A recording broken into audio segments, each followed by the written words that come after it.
mistake.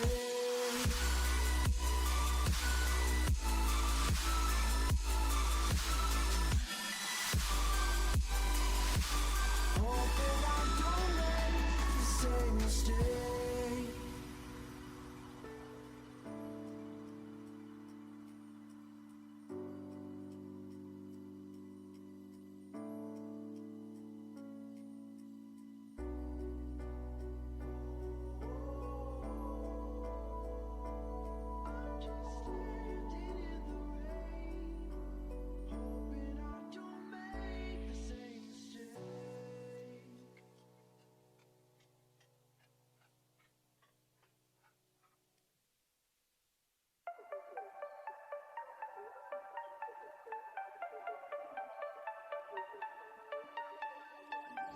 Hand out, she holds. It's feeling like we've been here before. We're both so broke. That's something that'll keep us afloat. Don't walk too slow. We can't keep falling deeper again.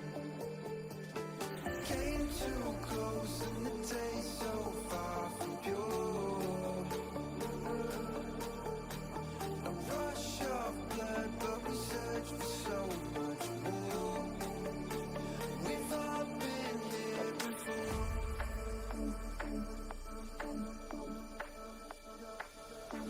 We've all been here before.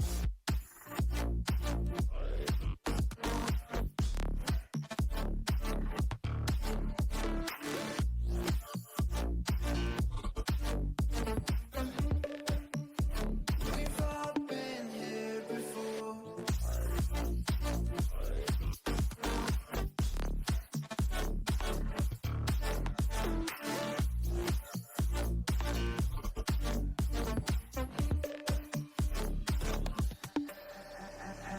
Hand out, she holds. It's feeling like we've been here before. We're both so broke. That's something that'll keep us afloat. Don't walk too slow. We can't keep falling deeper again. Came too close and the taste so far from pure. A rush of blood, but we search for so much more. We've all been here before.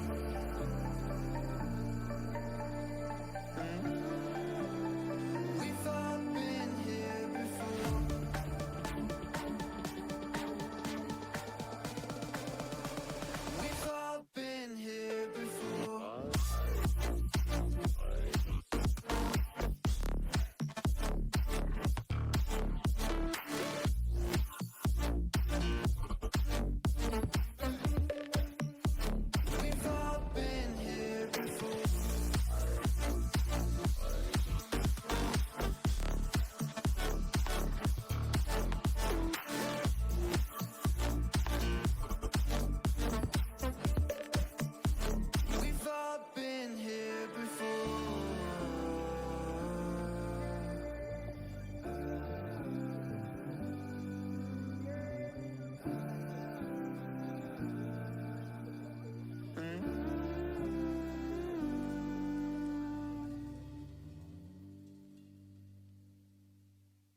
Over halfway through a gorgeous weather week here in beautiful Winchester, Virginia, brings us to today, one of our more exciting days of the week in this arena, as we get 3 different teams competing in 2 different titles. We will have on our mainstream the world famous Shenandoah University Varsity Smash Bros. Prepping to take on South Florida in week 4 of NACE Varsity Premiere. Hi everybody, I'm Chris Clayton, this is Ben Kincaid. We've got one of the more exciting Smash Bros matchups you will see all year long, because we got to say that Tuesday, and unfortunately Nintendo provided us with a heck of a clip where we had Kevin up here on a whiteboard explaining why Nintendo doesn't like having fun. So we're gonna hope and pray and cross our fingers that that doesn't happen again, because we've got another banger on our hands and this one will not be interrupted.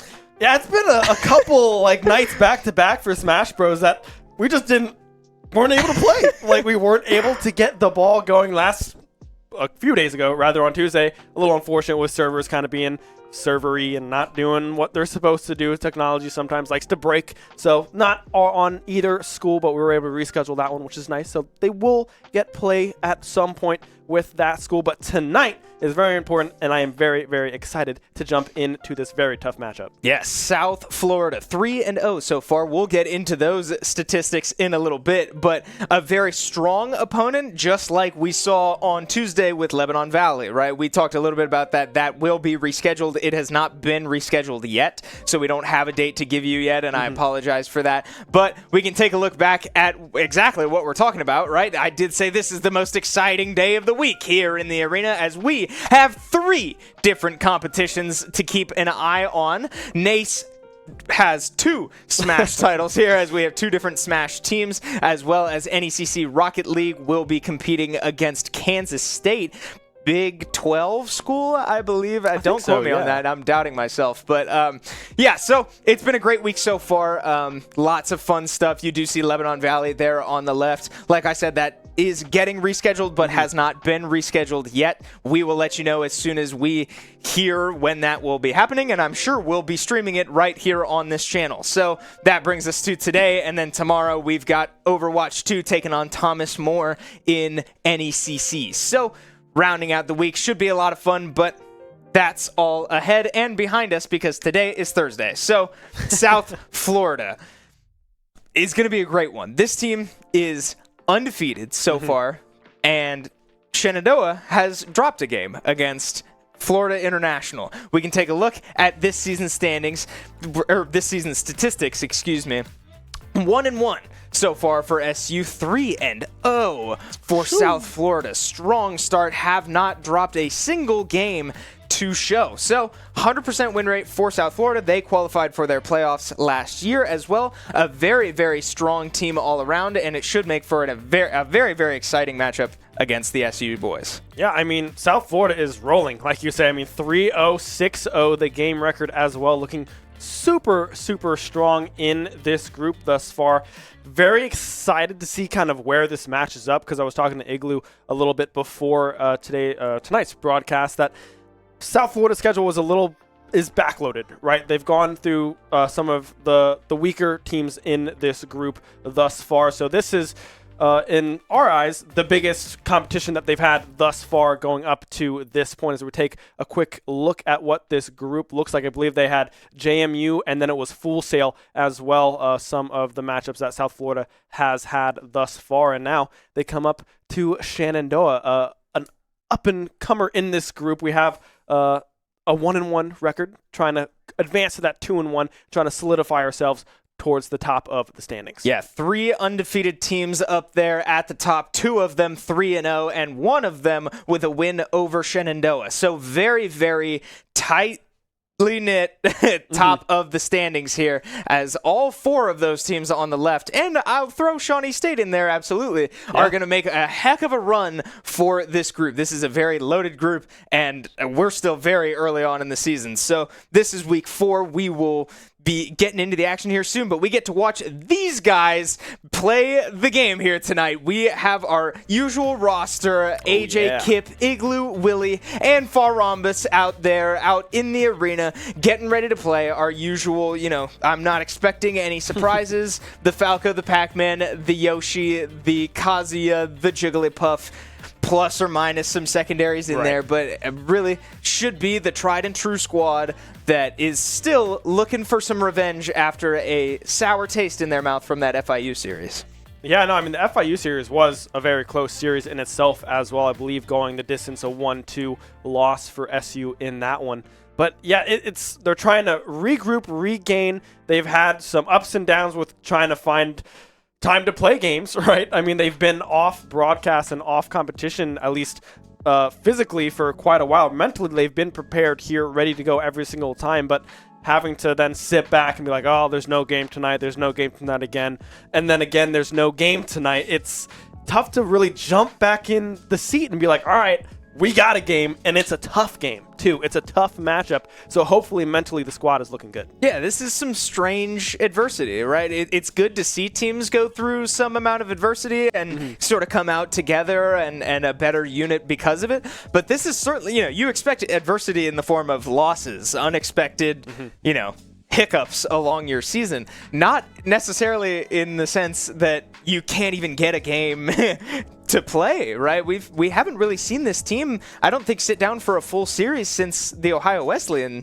series, which was last week. Or so just in an unfortunate sequence of events, not many people to blame either. Truly like acts of God, weather, and Nintendo, I'll call an act of God. So, it's been a tough break for the SU varsity squad these last couple days, but fingers crossed, there's nothing we can foresee just yet that should interrupt tonight, and we should get a good, clean series against a great South Florida squad. Yeah, I'm very excited to get this one on the way. We'll probably be jumping into this one soon, but now let's talk about what this South Florida team looks like, right? They have a very strong Robin player, a very strong Shulk Joker, the Mii Brawler, and the Inkling. Those are their starting four usually that we see go out with this roster. Very strong, very well-rounded. They also have two subs as well. They have the Isabel / Plant player, and then they have the Bowser as well, something that we sometimes see in our academy team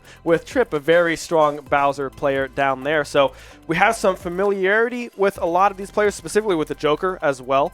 We used to have, I'm blanking on the Moon Lady. Yes, Moon Lady on the roster a few semesters ago playing that Joker. So the team has a lot of practice against that character. And then, of course, there's just regionals and other events going on. That Joker is a very prevalent and strong character in the meta. So it gets played a lot. So a lot of good matchups here to come from South Florida. And, yeah, I'm very excited to see where this one goes and where players, are placed into this crew battle. Yeah, big storyline, I think, for this. If we're going to try to make this different from the average Smash Bros. Series or crew battle series that this team has been through now so many times, it's that it's not often that we get matched up against a team that is this evenly distributed, right? We're pretty used to having, a heavy hitter out front, a heavy hitter out back, and then some sort of fodder in between just to fill space and maybe gimmick a stock or two. This South Florida squad, I really wouldn't put any one of them super far above the others. And they're 3-0. They haven't dropped a game. It's not because they're all trash or anything like that. That's not what I'm saying. They're all very high quality players and very deep in that quality. So that's something that this team has not yet faced this semester, I would say. But it's something that they've faced in the past, right? This SU squad is very experienced. They have so many crew battles under their belt now that they've been through it all, I would say. So that's, I think, something to keep an eye out for. We're so comfortable saying, all right, maybe you save this person as the anchor because this is the person with the target on their back. This is the one we've heard so much about before coming into today. I can't confidently say that about any of these players because they are all very good, and it just means that everybody on SU is going to have to be all hands on deck, ready to go out there and perform. Yeah, because it's very likely that everyone in each set is seen, right? It could go 3 stocks to 3 stocks, 3 to 2, whatever it looks like either way. So all the players on every single team, subs included, need to be ready to be tossed in there, because we have Faramis, our substitute player, which is practically a part of what I'm going to call now the Big Five. Yeah, there right? you go. Because they're all good. I mean, anyone can really be interchanged wherever they want to be and perform to what they need to do, right? So if there's something that Faramis sees in a play style and is like, ooh, Jigglypuff might go really good into this, I might be able to punish that habit that this player has, there's no problem with switching them into any of these slots to make sure that we can punish that specific habit that sometimes our captain and really anyone on this team can point out and are very good at knowing, like, oh, that's not normal. This is very punishable for you specifically, and then they can go and kind of run away with that. Yeah, and this really is an important series for SU. We took a look at the standings earlier in the show, right? SU is still undefeated in their NECC run, but in NACE they are 1-1, and I believe that's because the ODU series is still a little up in the air, I think. But the point is, they have a loss. They are 1-1, and to drop to 1-2 would hurt a lot this early in the season. Now, granted, we said that South Florida's schedule is a little backloaded. SU's schedule is a little front-loaded. So, like, if you're going to drop games, it should be right now. But to start your season off 1-2, this team is better than that, and they all know that they're better than that. So it's a tall order, right? This is an incredible team, but I do think this is a very important series for this team to walk out with a win, because to walk out of today with 2 losses, I think would be pretty bad for this team in the long term. Yeah, this is getting to the point of the season that these wins really matter. These big wins really, really matter, because if you do drop to that 1-2, some of these teams that are kind of lower in the pack, man, they show up sometimes. You know, they can go on a run and they can beat you. You can't treat any team lightly these days, especially in a game like Smash Bros, because if one player is clicking, man, they're dangerous. It's really hard to make sure that you're picking up these crucial wins to stay in the running for playoffs. Yeah, well, we should be getting into the action here soon, but we are going to take a quick break, so don't go anywhere. We'll be back soon, hopefully with some Smash Bros. Shenandoah University is a big little university rising. With 22 Division III sports teams, over 200 areas of study, over 300 annual performances, an elite academic esports program, nationally ranked health professions programs, one of the biggest university presences on Broadway, immersive AR and VR learning programs, cybersecurity and computer science programs, and innovative undergrad and graduate programs. all at a place that cares for you. Shenandoah University is the big little university rising. Find out more at su.edu/rising. We have the Esports Arena right here on campus in Winchester, Virginia, and this facility acts as the hub for all esports activity at Shenandoah University. Students are able to use this space not just for competition and practices, but also as a living learning community and a sandbox for them to come and explore and practice and try out things related to and through esports in the gaming industry, so that they're getting that hands-on learning and the skills necessary to help them find a career by the time they graduate. We also have the professional level broadcast production booth, where we do all of our broadcasting and production, from casting of our games that we play right here on campus to working with outside entities to record footage for them as well. In addition to the space that we have here in the Esports Arena is the Esports War Room. Our students get to use that space for studying, but also outside projects. So our students get to use this space for professional development and the academic side of our esports program, which is such a critical component to go with that competitive element that we have. So we combine all of our facilities at Shenandoah University with competition, community, and career preparation. We have over 250 days of programming, and there's something for everybody, and we want you to be part of it.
technical difficulties behind us, and we like to keep y'all on your toes, don't you? I bet you were worried we might not have a match, and we were too. But we're happy to report we will still be playing Super Smash Bros. Ultimate here tonight. So we've got a great matchup on our hands. Just a reminder, in case you joined a little bit late, my name is Chris Clayton, that's Ben Kincaid. We are covering Shenandoah University Varsity Smash Bros. Against the University of South Florida as they prepare to match up against each other in Week 4 of NACE Varsity Premier Competition. We should be getting into game here pretty shortly. I believe I just watched the players go through a button check, so just about any minute now. And I guess we can report, and well, no, I shouldn't say this. We've been bit on this in the past, but it looks like the openers for both teams will be Pac-Man and the Mii Brawler. So, interesting matchup here, but no surprises out of Shenandoah, at least. Yeah, definitely expecting Kip to go in on that Pac-Man. That's kind of what we've done forever. As long as I've been at this school, it has been Kip starts, and if he doesn't,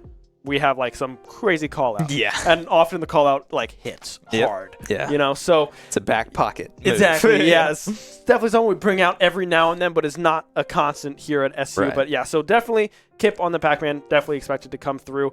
We were kind of unsure of what would come out first on the side of South Florida. The Mii Brawler, I feel, does make sense. I mean, it has some gimmicks to it, specifically with a Thrupper up B. If they can combo into that, does a whole lot of damage, does a whole lot of work in favor of that Mii Brawler. We'll just see if they can string those guys together, and we'll see what happens. Yeah, I am not ashamed to admit, I am not the most familiar with Mii Brawler, but when I was talking to the team outside, yes, this term, Thrupper, was thrown out multiple times as almost a warning to prepare for this Mii Brawler's up B, I believe, that is a kill move off the top. So we'll keep an eye on that, and I'm sure every time it comes out, I'm going to say the word Thrupper in some really fun way. But yeah, so we're underway here at the Shenandoah Esports Arena. 12 stocks to 12 stops. Kip against Mini Maxify. I hope I said that right. I certainly think I did. But Shenandoah taking on South Florida. Here we go.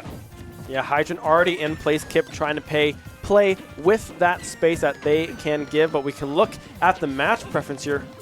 Kip is not a big fan of this one, right? Does not like the Mii Brawler matchup, but so far has been playing it very, very well. The Bell will connect into the side smash up to 102%. Now the Bell almost connecting yet again, just barely able to dodge. That one is Mini Maxify. Again, Bell farmed up, won't be able to get picked up off of that platform there, but yeah, I mean, Kip thus far playing very well with the space and knowing exactly where Mini Maxify wants to try to position to find some of these combo starts. Yeah, this was something that scared me a little bit about the roster, is that I really don't think there's a single character on the South Florida lineup that Pac-Man is going to like playing into. Right. I really don't think that there was any option that South Florida could have put in that would have made Kip go, oh, thank God. Like, no, they're all going to feel pretty uncomfortable. So, no exception here as we see the match preference on the left there. Kip saying he doesn't love this, but I think he's just going to have to settle with it because it's not going to get much better. But, I mean, you said it. He's playing pretty well so far as Mini Maxify does have the bell in hand, is forced to lose it, but 160%, and Apple finishes the job. First stock taken of this series will go to Kip. Yeah, point blank Apple there from Kip. Not much you can do with that one. Timing it very well with the de-shielding that Mini Maxify went for with that one. The Hydrant as well, racking up some percentage. And now a little Galaga combination here coming through from the Pac-Man. Misses on that up B. Mini Maxify, that 1000% would have been able to find that stock, but unable to find the connection with that one. Yeah, I think that was the Thrupper, if I'm not mistaken. I'll try to point it out next time. But yeah, Kip with Bell in hand finds another stun.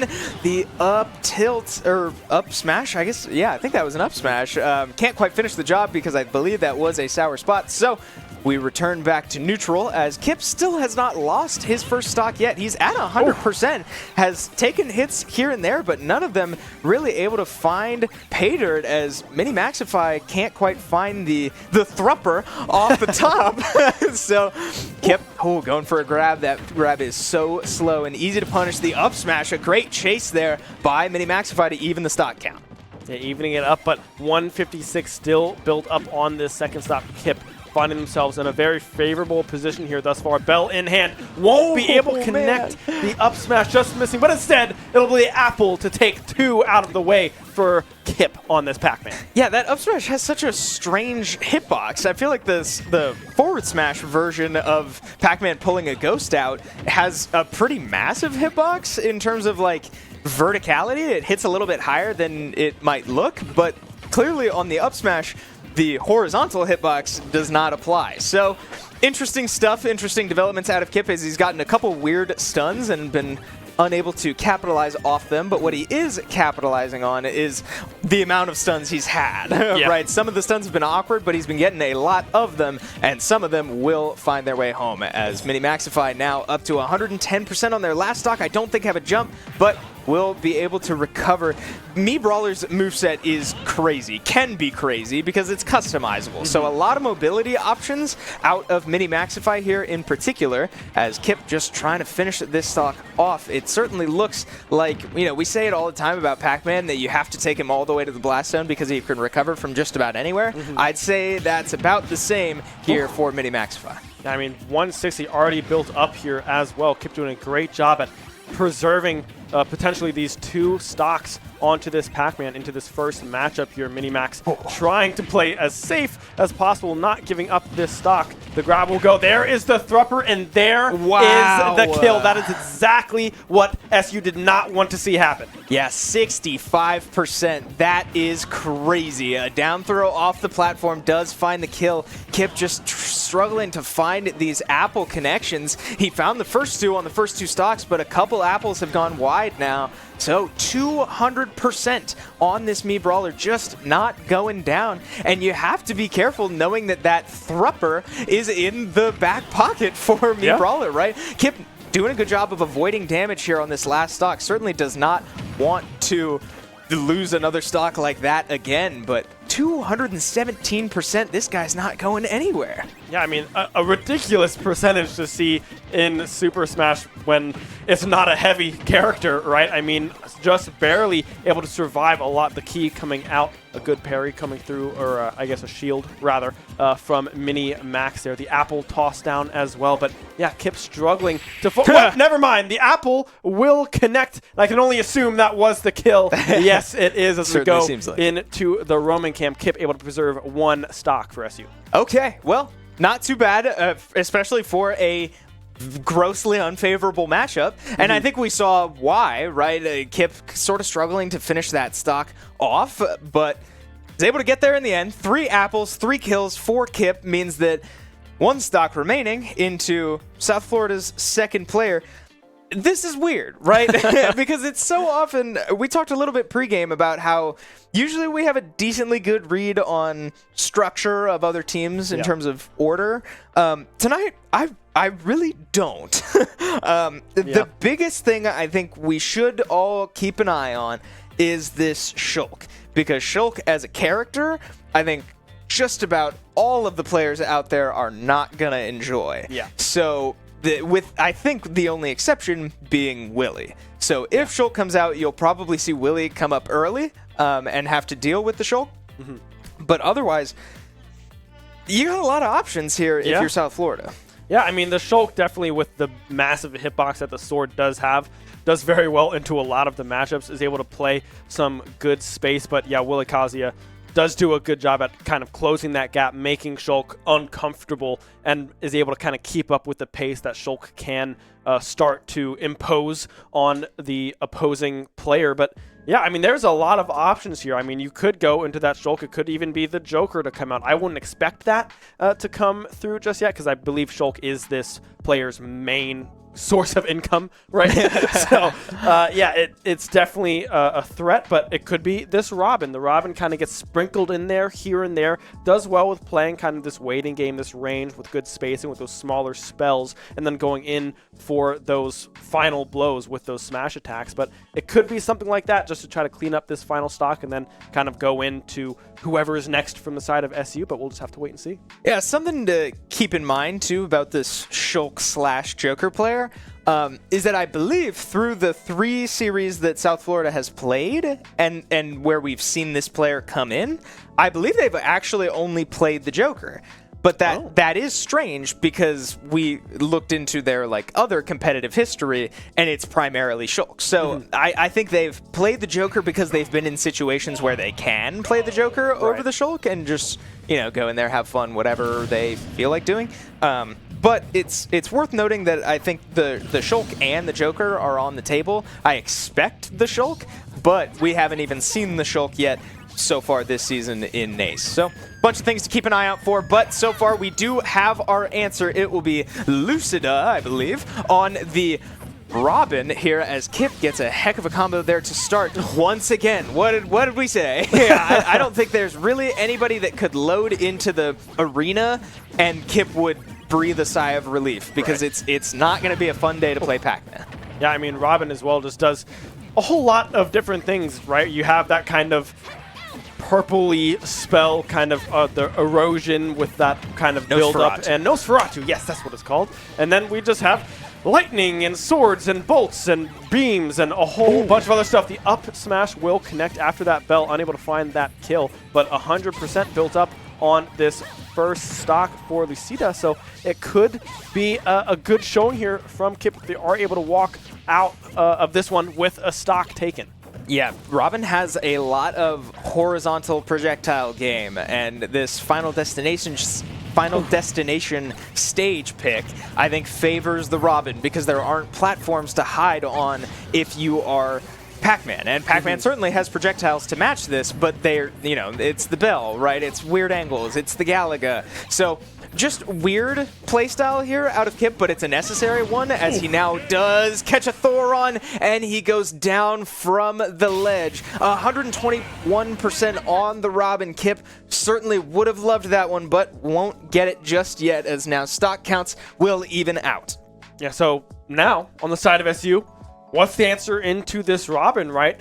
Able to play that range, can play up close as well with the Nosferatu, which I forgot heals you a little bit as well when it does connect. Not an egregious amount of kind of self-sustain, but just a little bit here and there to have some kind of reward it on matters, the end of that one. But yeah, sometimes those 3% are the difference between gone and just barely alive. Right.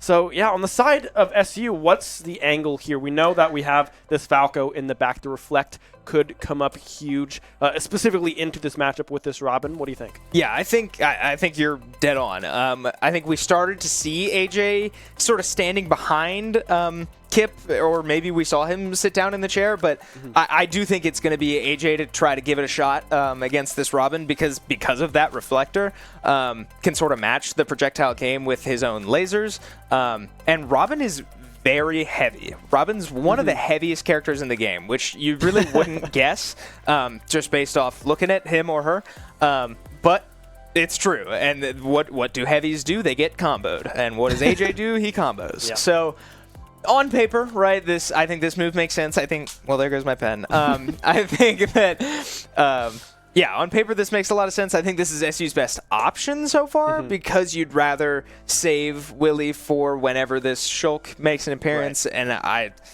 don't love the Yoshi matchup. I mean, Yoshi is going to thrive against a lot of these characters that have to come in and fight. So, the Inkling, the Piranha Plant, kinda, the Bowser, the Joker. Right. Yeah, I think you'd like to save the Yoshi. You'd like to save the Kazuya. You're down Pac-Man. I don't think you put Jigglypuff in here. No. So yeah, I just think all of that together means we get an AJ Falco.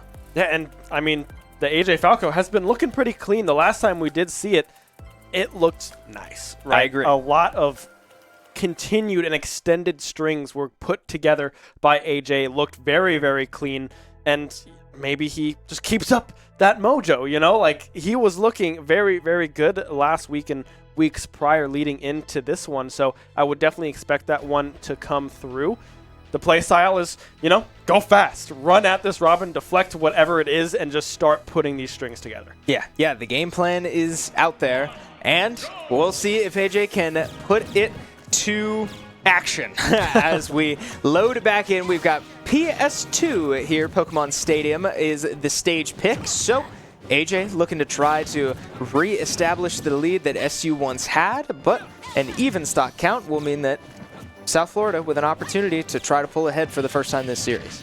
And here's another good aerial coming through from AJ here, building up some percentage. Unable to get that reflect out in time. The edge guard coming through from Lucida won't be able to connect in full. AJ putting on the pressure, but good shielding coming through. And there's the reflector that we were talking about, able to send back some of these projectiles that this Robin can put out.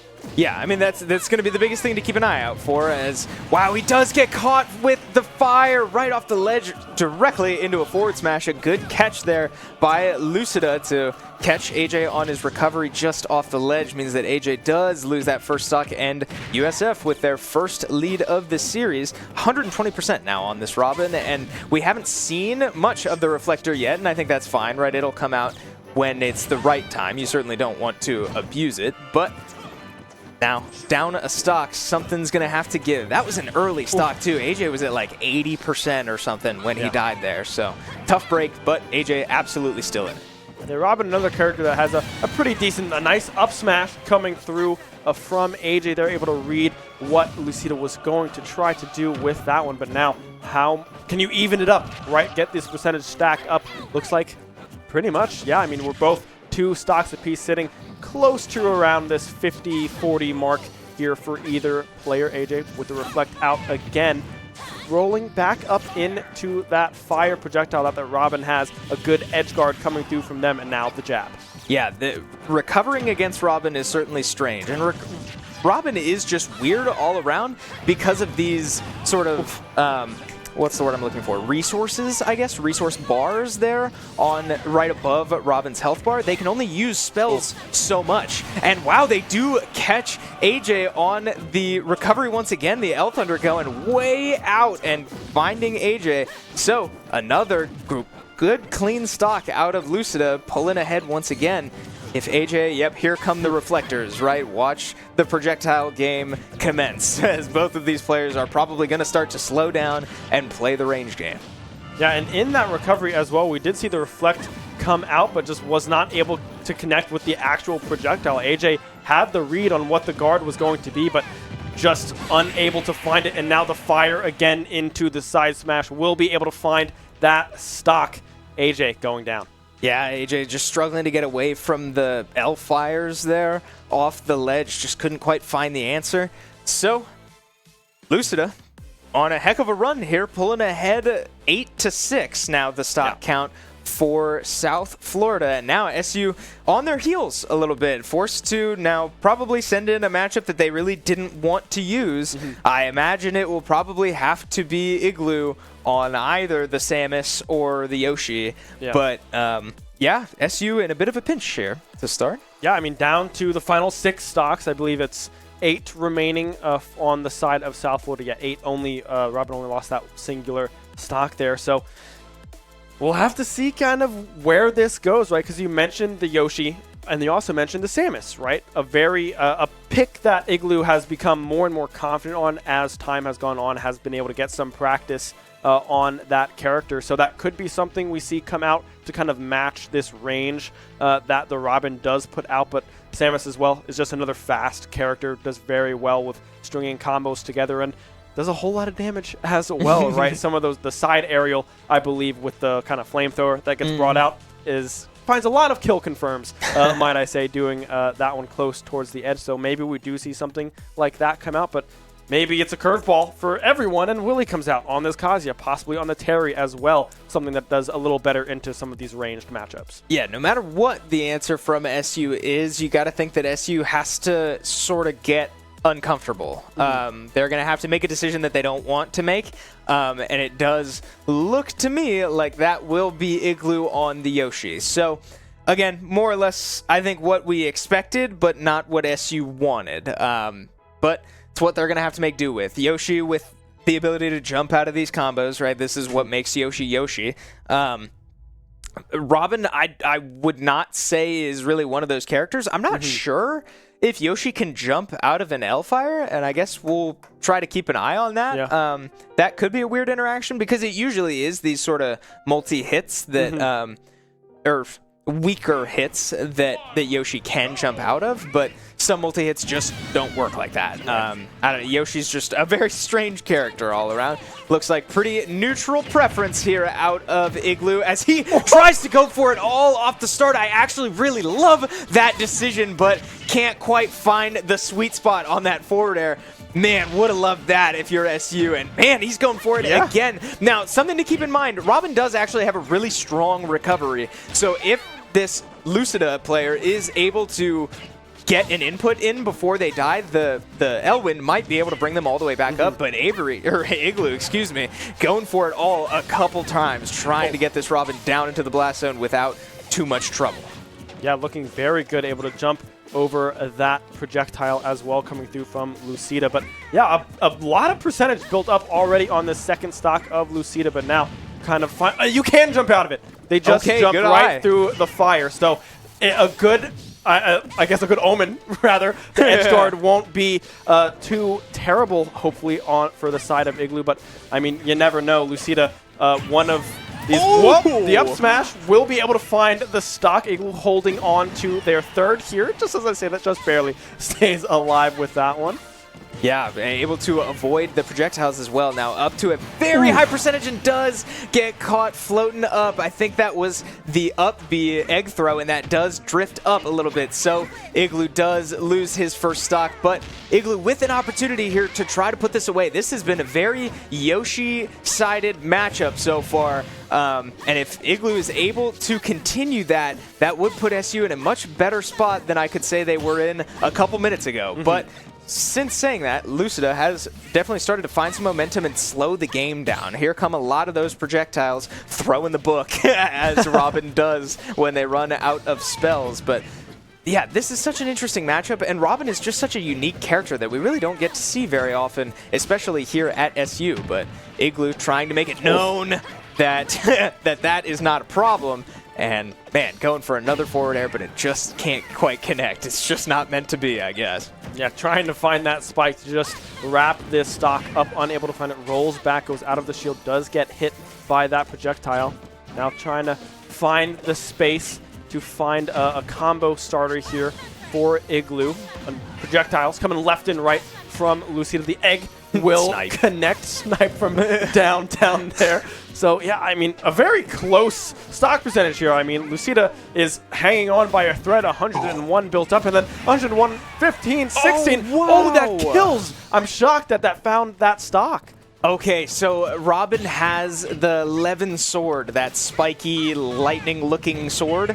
That has a resource bar just like all of the other spells, and it makes Robin's aerials stronger while she has it. So, yeah, that the lightning-infused back airs and neutral airs that we've been seeing come out so far really do start to kill it. Earlier percentages than even I realized. So, yeah, catching Igloo on that one. Igloo does lose his second stock now. Just trying to put this pesky Robin away, but now the 11 sword is back as they did lose it. Caught in the L-Fire and up smash also empowered, I believe, by the 11 sword. So Igloo finds himself right back up to 113%. This is dangerous territory for SU. And the jab coming through as well will send Igloo flying. And now what can Lucida's edge guard look like here? Igloo playing slow and steady. Finding now Robin off the edge, will go for the neutral. The up B. Yep. Excuse me, there it is. I was confused of where people went. You know, I was like, oh, I think Yoshi's down there, but no. The forward air will connect. Igloo going down. Lucida barely holding on to that final stock. Yeah, okay. So SU in quite a pickle here, down 7-3. Lucida just not going anywhere, clinging to life there, over 100%. And after a start that looked very Igloo favored, Lucida able to dig deep and find it in him to really sort of slow down and camp out, find the win, and take this stock into SU's final player. Great stuff out of South Florida, and they've certainly got SU on their heels right now. Yeah, I mean, down to the final 3 stocks now on the side of SU. Willie is that anchor position that we often see him in time and time again. So expect to see this Kazuya to come out from him here to clean up this Robin and then have to go through 2 more players as well. Now, something to keep in mind, usually when Willie is in situations like this, it ends up being the Terry. I think Willie feels more confident clawing from behind as Terry instead of Kazuya. I think when he's ahead, he likes to push his advantage with Kazuya, but when he's behind, I won't say always, but sometimes is Terry. And that's something, we'll let you know as soon as we know, but the Terry might be the move here to sort of keep up with the mobility of characters that we're expecting. Because not only do you have to now deal with this Robin, you have to deal with the Shulk, presumably, or Joker. And then we're also assuming that probably Inkling will be the last one somewhere in that mix, maybe not in that order. So I do think I like the Terry pick, and we're receiving word that it will be the Terry pick for Willie. So making a decision, right? The roadmap has been laid out ahead of him. He's got 7 stocks that he's going to have to take if SU wants to come out on top here in set number 1. Yeah, whenever I think Willie, I always go Kazuya, but the Terry does make sense here, specifically into this Robin, right? Does very good at closing that gap, has some projectiles to work with, and when you have that go meter, I believe is what it's called, that extra bit of damage that you get, those new moves that you unlock, man, they help. But you do have to be up to around 100% on the stock, which I don't think Willie will want to find himself at often here when you have to go on a run like he has to close out this first set here against South Florida. So we'll have to see how this plays out. 1 stock remaining on this Robin. I do believe that Terry is the correct pick here to really try to go the distance in this set. Yeah, I feel like I say it all the time. We can talk as much as we want about the future characters and how this Terry might be a future-oriented pick. Ultimately, none of that matters if you can't get through this 1 stock ahead of you. So for Willie, there's one thing to do right now, and it's take care of Lucida, who is red hot right now on this Robin. It looks like we are loading into game here very shortly. So the task is at hand. Willie with quite the ask here, as he will be forced to take 7 stocks if SU is to take the lead in the series, or will South Florida be able to come out swinging and pull ahead in this best of 3? We shall see, but we are underway. Terry is the pick, so keep an eye on the speed, the projectile game, as he tries to still keep it a close quarters combat, but can at least match the range if he needs to. The matchup preference there on the side. Willie's saying, all right, I mean, not the best, but certainly not bad. Far from bad. So we'll deal with this Robin as best we can. But reminder that this Robin only has 1 stock, and no matter what percentage Willie takes in this exchange, it could be wiped off as long as he doesn't lose a stock of his own. And in a run like this, all of those stocks weigh so much more than usual. Yeah, the go button is selected and up and ready to go, and that will be the kill. I got a little nervous there, I will say, once Willie found themselves in the air quite often, which is usually where Robin likes to put you, especially with the edge guard and having that sword up and available. Those aerials, like you mentioned, becoming a lot stronger when that one is out. But nonetheless, the stock is gone. Now 6 remaining to the 3 left for Willie. Yep, and Willie gets an opportunity to get those nerves out now, right? He goes in, takes 1 stock. We're all done with that. He gets to breathe again, but get the jitters out. All right, settle in. Here we go. 6 stocks ahead of him, 2 players. Now, here's the $1 million question for South Florida. And we've seen this a couple times, both on the receiving end as Shenandoah and when we're the ones dealing it. Would you have an opportunity to try and snuff out a comeback now by putting in your best player 3rd instead of 4th, or do you save your best player for ideally maybe 2 or 1 stock after said 3rd player, right? This is a massive moment. Every time we get in this situation, Willie is a threat, undeniably. We've seen him go on runs of this caliber in the past, namely Game Mason just last semester, 8 stocks that time around on the Terry. So it's undeniable that Willie has the talent and potential to go on a run here. Is it likely? No. This is a very hard situation to be in as a Smash player. But you have to acknowledge that if you're South Florida, and then you got to think, okay, is it worth putting in whoever our best player is right now to go snuff this out, or do you wait?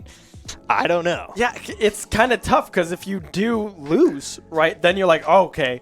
This Then guy is Willie now has all the momentum in the world. I was Yeah. just about to say momentum, right? I mean, that is scary, specifically with the characters that Willie plays, right? When you have momentum on Kazuya and Terry, it's so scary. Absolutely. It is so scary to go up against that character. We did get some flashes of foresight here. It does look like we might have the inkling to come in against this Terry, saving that Shulk Joker threat for that anchor position if Willie gets there. Okay, I think this makes sense. And again, it's really hard for us to just like pick out who we think is the best player on this South Florida roster. This could be it, and they're making that aggressive decision that we talked about. But I think this is probably the order that they're used to. But if there's one thing I've heard about this Inkling player is that they're very aggressive. They're very in your face all the time with the roller on the side B and, you know, other just very, very aggressive options. But who does that play into? It plays into this Terry, right? Look at these combos to start. We're not even 10 seconds in, and Terry has... boom, 74% on this Inkling, and he's not done. The matchup preference looking all right so far. So similar to the last one, again, we see that roller come out already. Keep an eye on that because it does. Oh, wow!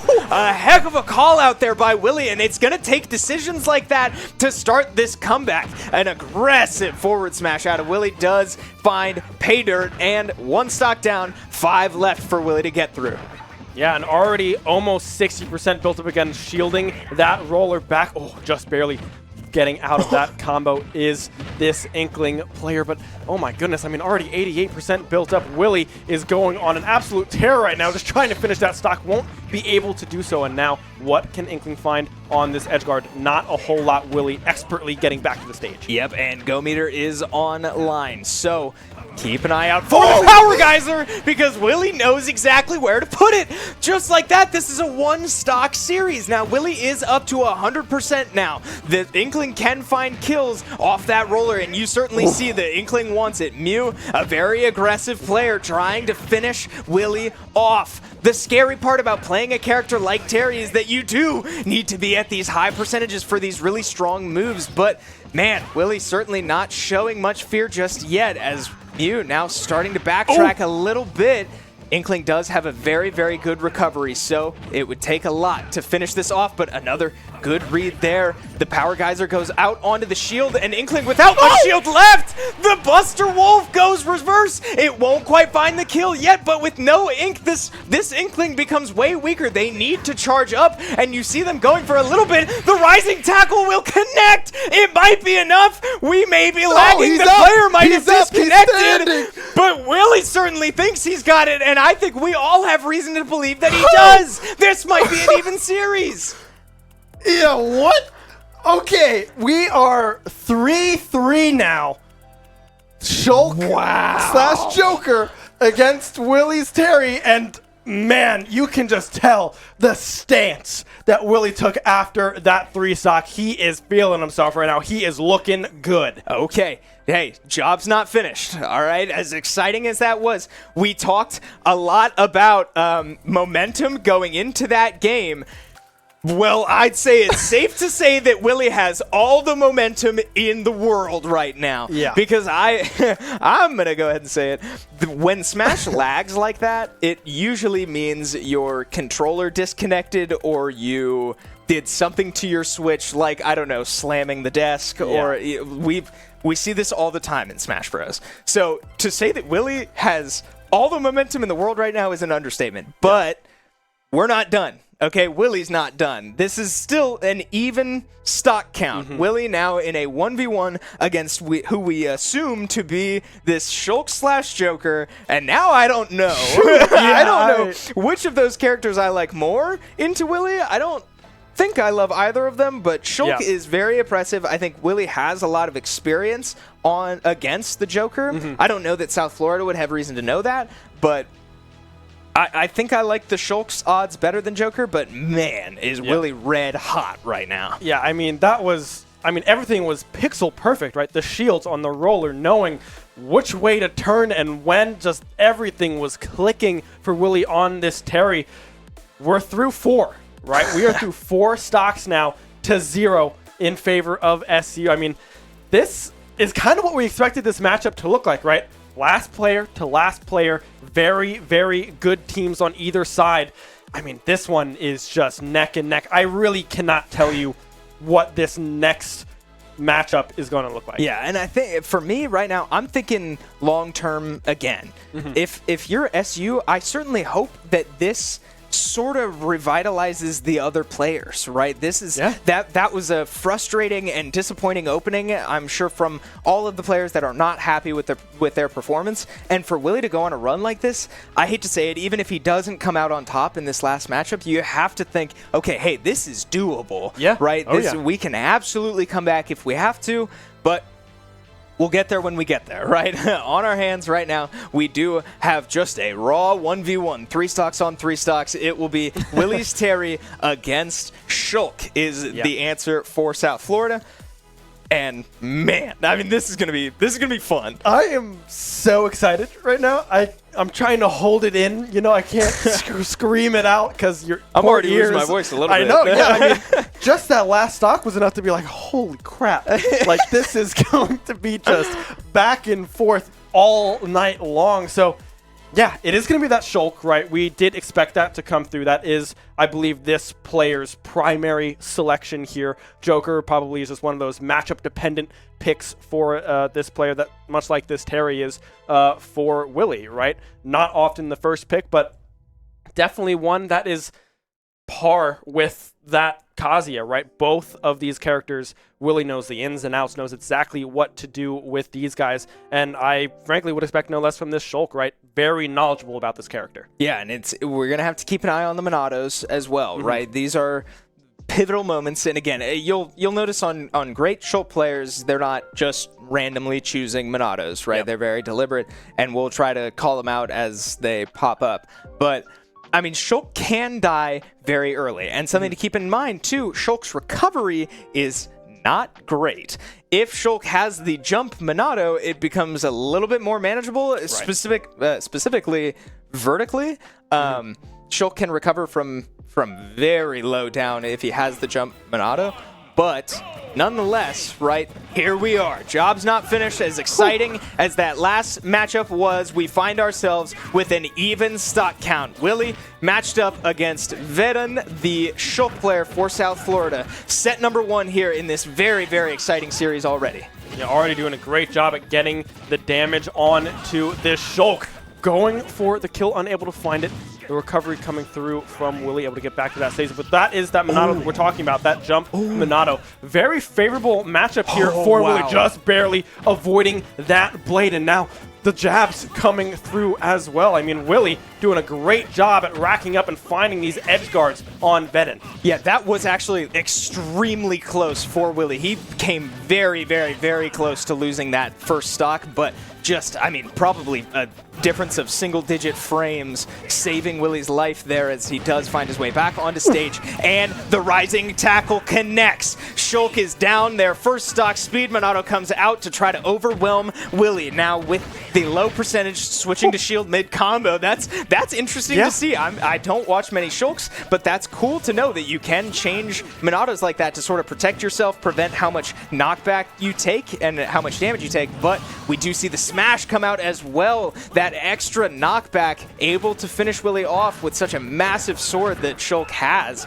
So 70% now on to Vedun as Willie just looking to finish this run. Buster comes out, so they're both going to take more damage now as they both just look to rack up damage on the other one.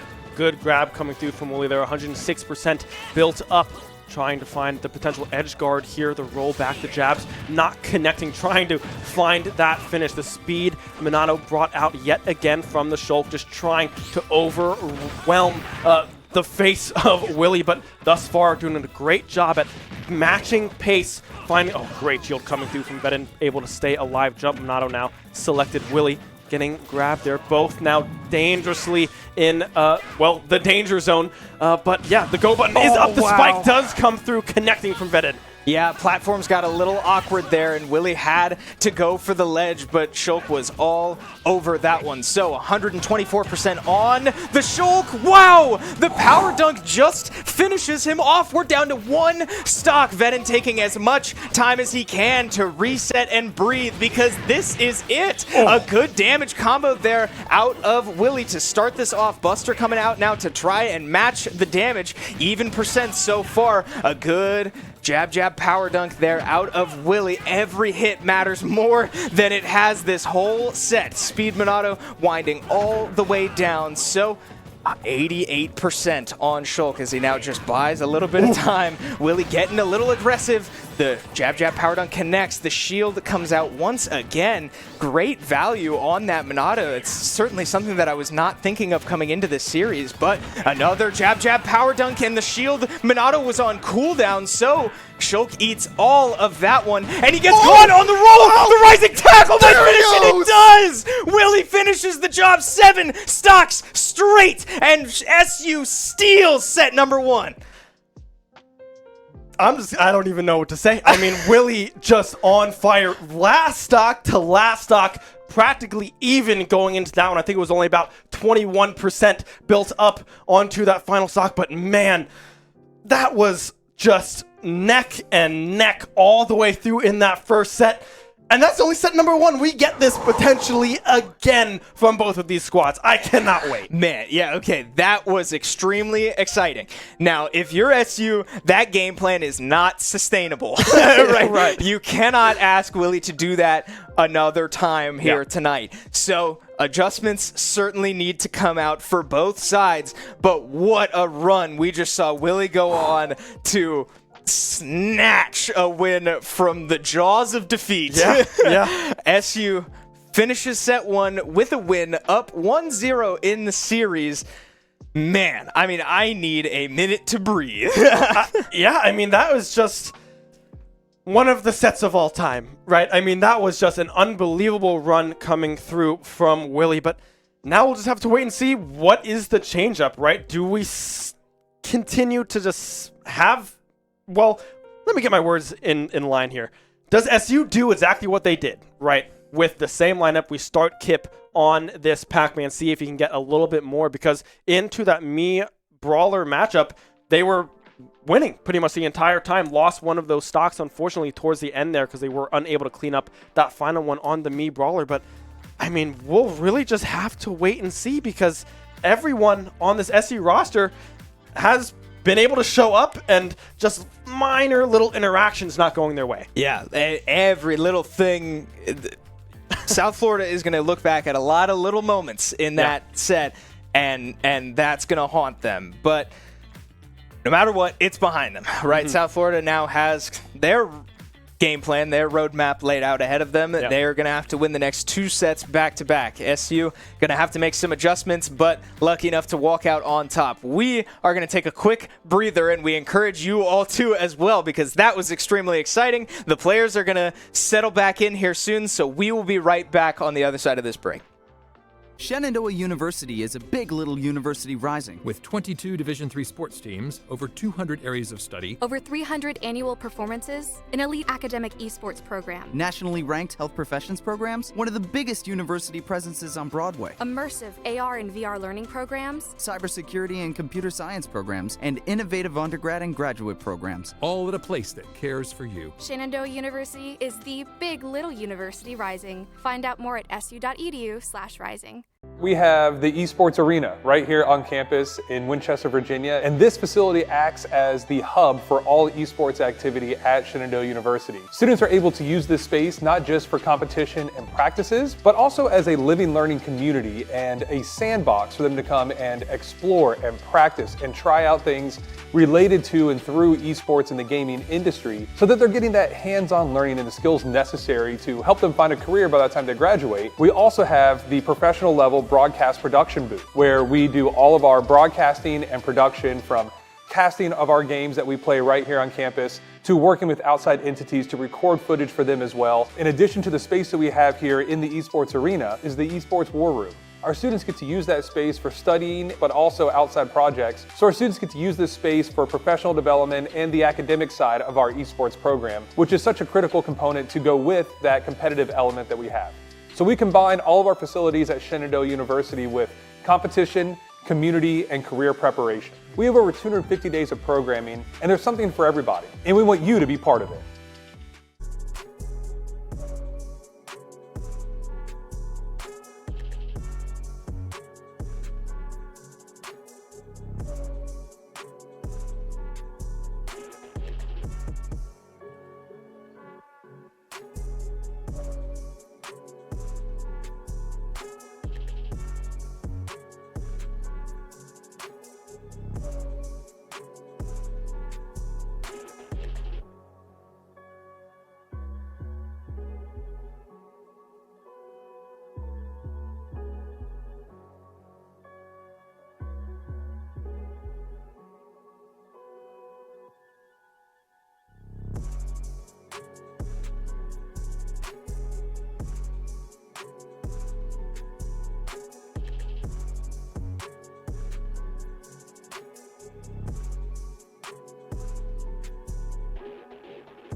Wasn't the plan.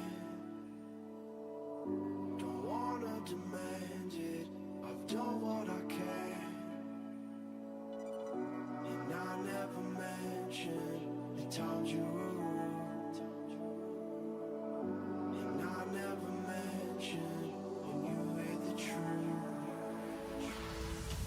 Scared to lose it all. I will stand a chance.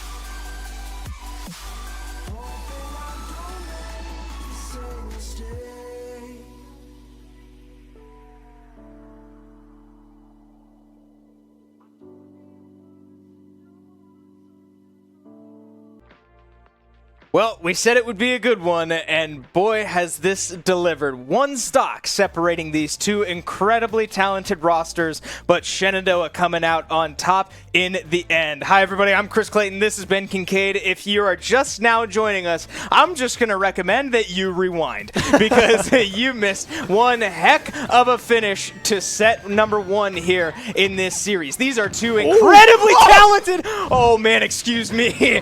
Two incredibly talented squads going at each other, and now we see, as we load into set number two, Kip going in on the Pac-Man, trying to get as much credit as he can, but a change up here for South Florida as they opt to send in the Robin first, and I got a little excited there because we did get a kill spark and Kip went for it all, but Robin with an incredible recovery means that she won't die just yet, but just like that, finding the bell off the ledge means that SU finds himself one stock ahead just like last time. I mean, I screamed as soon as we went into this because I was like, oh my god, he's done it. Thought he had it, honestly. It was all the way to the end practically, but just unable to find that final blow. I mean, the spark did go off, but I mean, Robin being a deceivingly heavy character. I mean, that's just Robin things sometimes. A grab coming through now from Kip, trying to get an aerial juggle going with that one, but unable to connect on that one. Now just farming up those bells, those keys, those everything that Pac-Man has in that back pocket. Doing a great job playing space and racking up some more percent. Oh, nice catch coming through from Lucida there on the Galaga. Man, what a change of pace here for SU, too. Finding an early stock off Lucida here, this Robin player that caused so much trouble for the whole SU squad in set number 1 here. Kind of on their heels already at 100% on their second stock, as Kip has not lost one yet, and he will find the stun directly into a forward smash. Kip is in his element right now. He was not happy. I guarantee he had a bad taste in his mouth after that first set, and he wants it all right now. Yeah, I mean, Kip is going full gas, like pedal to the metal. I mean, this is just aggression coming out of this Pac-Man player here for SU. Still built up, very dangerous in this percentage here on, oh my gosh, going for the hydrant side smash there. That would have been unreal if they connected that one, but unable to do so. The projectiles edge guard coming through from Lucida, unable to connect, but finally that sword coming out the side air, or I believe that was a back coming through from Lucida. They're able to seal the deal on that third stock. Yeah, this Levin sword is really overwhelming. These aerial attacks are hitting hard. They do a lot of damage and they have a lot of knockback. So keep an eye on that Levin meter there above Robin right now. It is running out. It comes back relatively quick, but that sort of is an opportunity to capitalize. Man, Robin is very heavy, though. It's going to take a lot more than that, as Kip does find the grab off the roll. Again, putting Robin in a lot of these recovery situations, and Pac-Man thrives in those situations with the bell options, trying to go for the apple there off the hydrant. And man, the hydrant has gotten a lot of value this game so far, blocking so many projectiles. Lucida has not been able to get through it.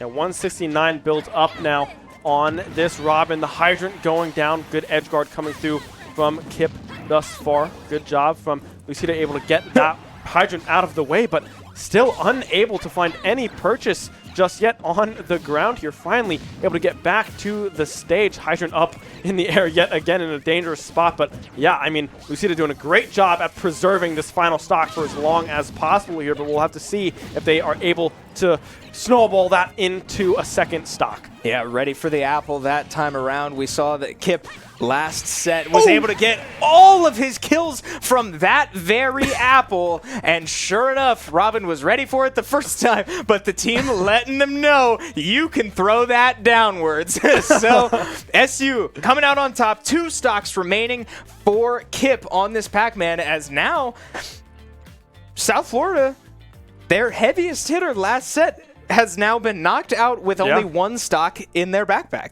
Yeah, I mean, it seems like the momentum is fully in favor of SU right now. South Florida trying to get something going, trying to just get that Pac-Man out of the way, have this Robin go on a tear like they did in the previous set, but now it's gone. The Robin is nowhere to be seen now. It's just the Shulk, Mii, Brawler, and Inkling that we saw in that last set available here. So we'll have to see if maybe this Mii Brawler does come through here yet again. I would expect that to happen. Maybe it's one of these subs to come through. Maybe it's the Bowser, the Isabelle, or that Plant. But frankly, I mean, those first 4, I feel like that is what you need to stick with if you are South Florida. Yeah, what's sticking out to me right now is how Kip played into the Mii Brawler the first time around. He did come out on top, but he not only died on the platform to the Thrupper, but also really struggled to close out that last stock. There were 2 glaring things about that matchup that I think are, of all moments, shining now. I think if there's a weak spot that we've seen so far on this Pac-Man, it was from the Mii Brawler. Right. Do I personally expect Kip to die on the platform to a down throw into the Thrupper? No, I don't. But that I feel like that has to be what you cling to, and we are receiving word that it will be the Mii Brawler. So I think that's the right decision. I think that makes the most sense. As we, also saw how the last set ended for that Inkling. I'm not sure mentally if you're prepared to go in again this early, but not a problem. We have our answer. It will be this Mii Brawler trying to just do a fraction of what they did to Kip last time.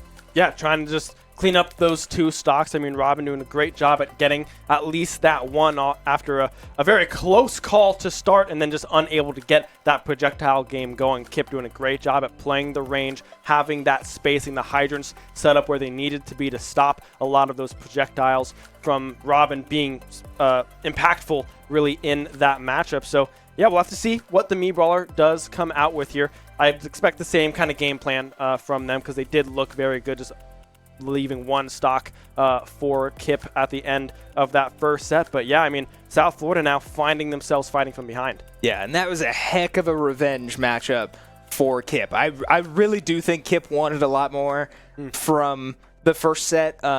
Getting matched up against that Robin. He did only have 1 stock, but he got the Robin up to a significantly high percent, and I think died a lot earlier than he was expecting to, and I'm sure that was in the back of his mind watching Robin go on that run.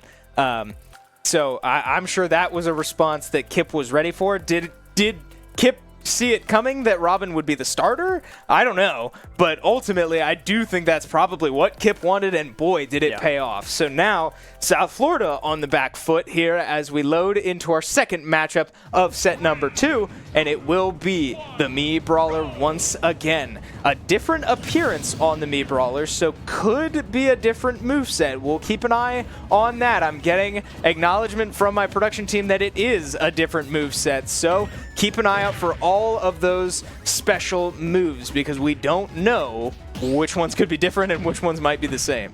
Yeah, we'll have to wait and see if the Thumper is still even in the kit anymore, right? Could have, well, Looks yes, like it is. it. Yeah. Never mind. The Thumper is still in the kit, so the constant coming through here on the Mii Brawler. So we'll have to see what Kip can do to get this one started. Already finding themselves behind the game here a little bit, 64% built up onto this Pac-Man to the 31 on the side of Mini Maxify.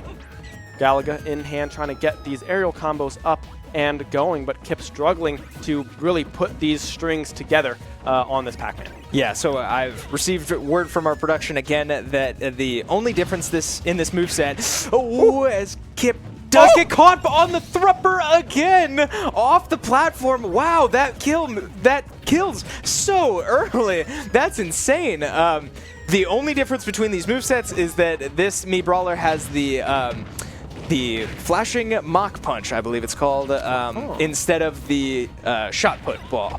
So sacrificing range in exchange for more up close and personal damage. Mini Maxify trying to find whatever credit he can, opting that the shot put was not the way to do it. And boy, I mean, that Thrupper is certainly something to look out for, because that's terrifying.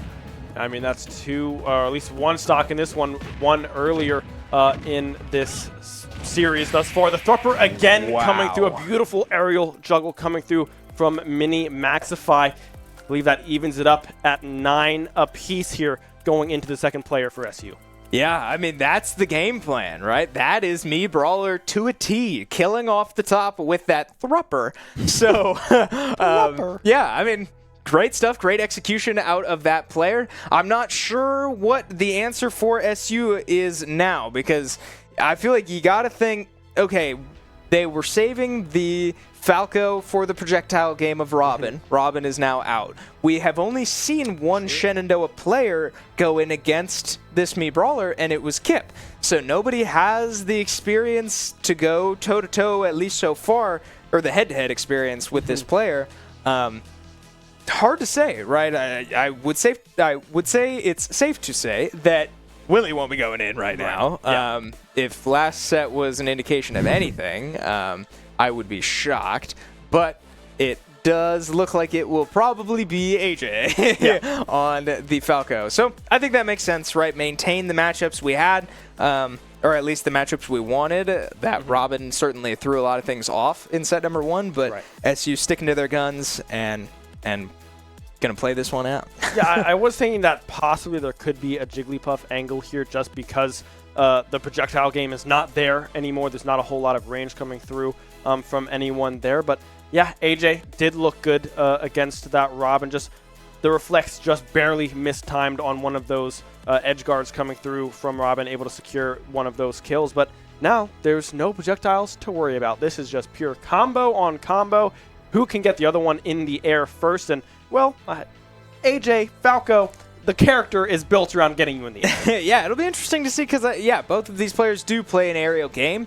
I just think the difference is going to be, can AJ stay out of the danger zone above Me Brawler, right? You never want to be directly above them. You can go, if you're both playing the aerial game and you're even with each other, that's back air, that's forward air territory for Falco. That's where you want to be. If he's below you, perfect, because you can spike him up into wherever you want him to be. Right. But you just got to avoid ever being above the Me Brawler, and it's going to come down to execution. Can AJ stay out of that danger zone? Because I'm sure this Me Brawler has plenty of ways to get you there.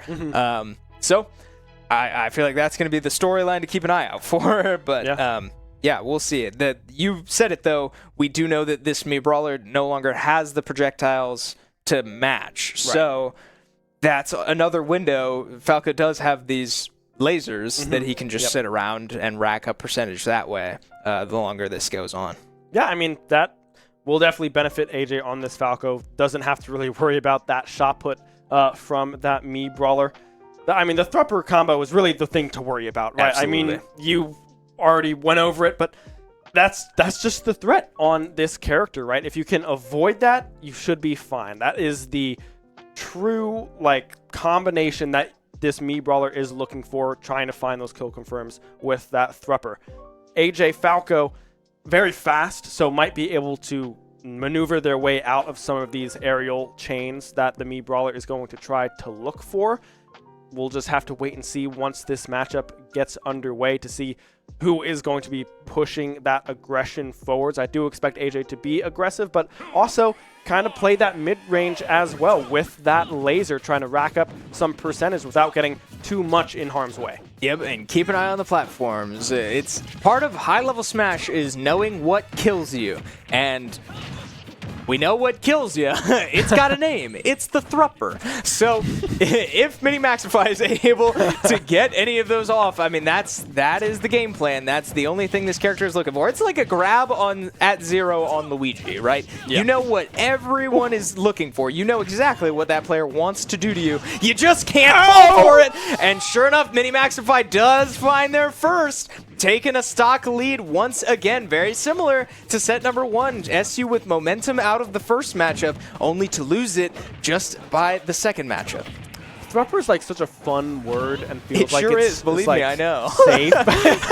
But then it hits in full and you're like, oh my gosh, the Thrupper in a deep demonic voice instead.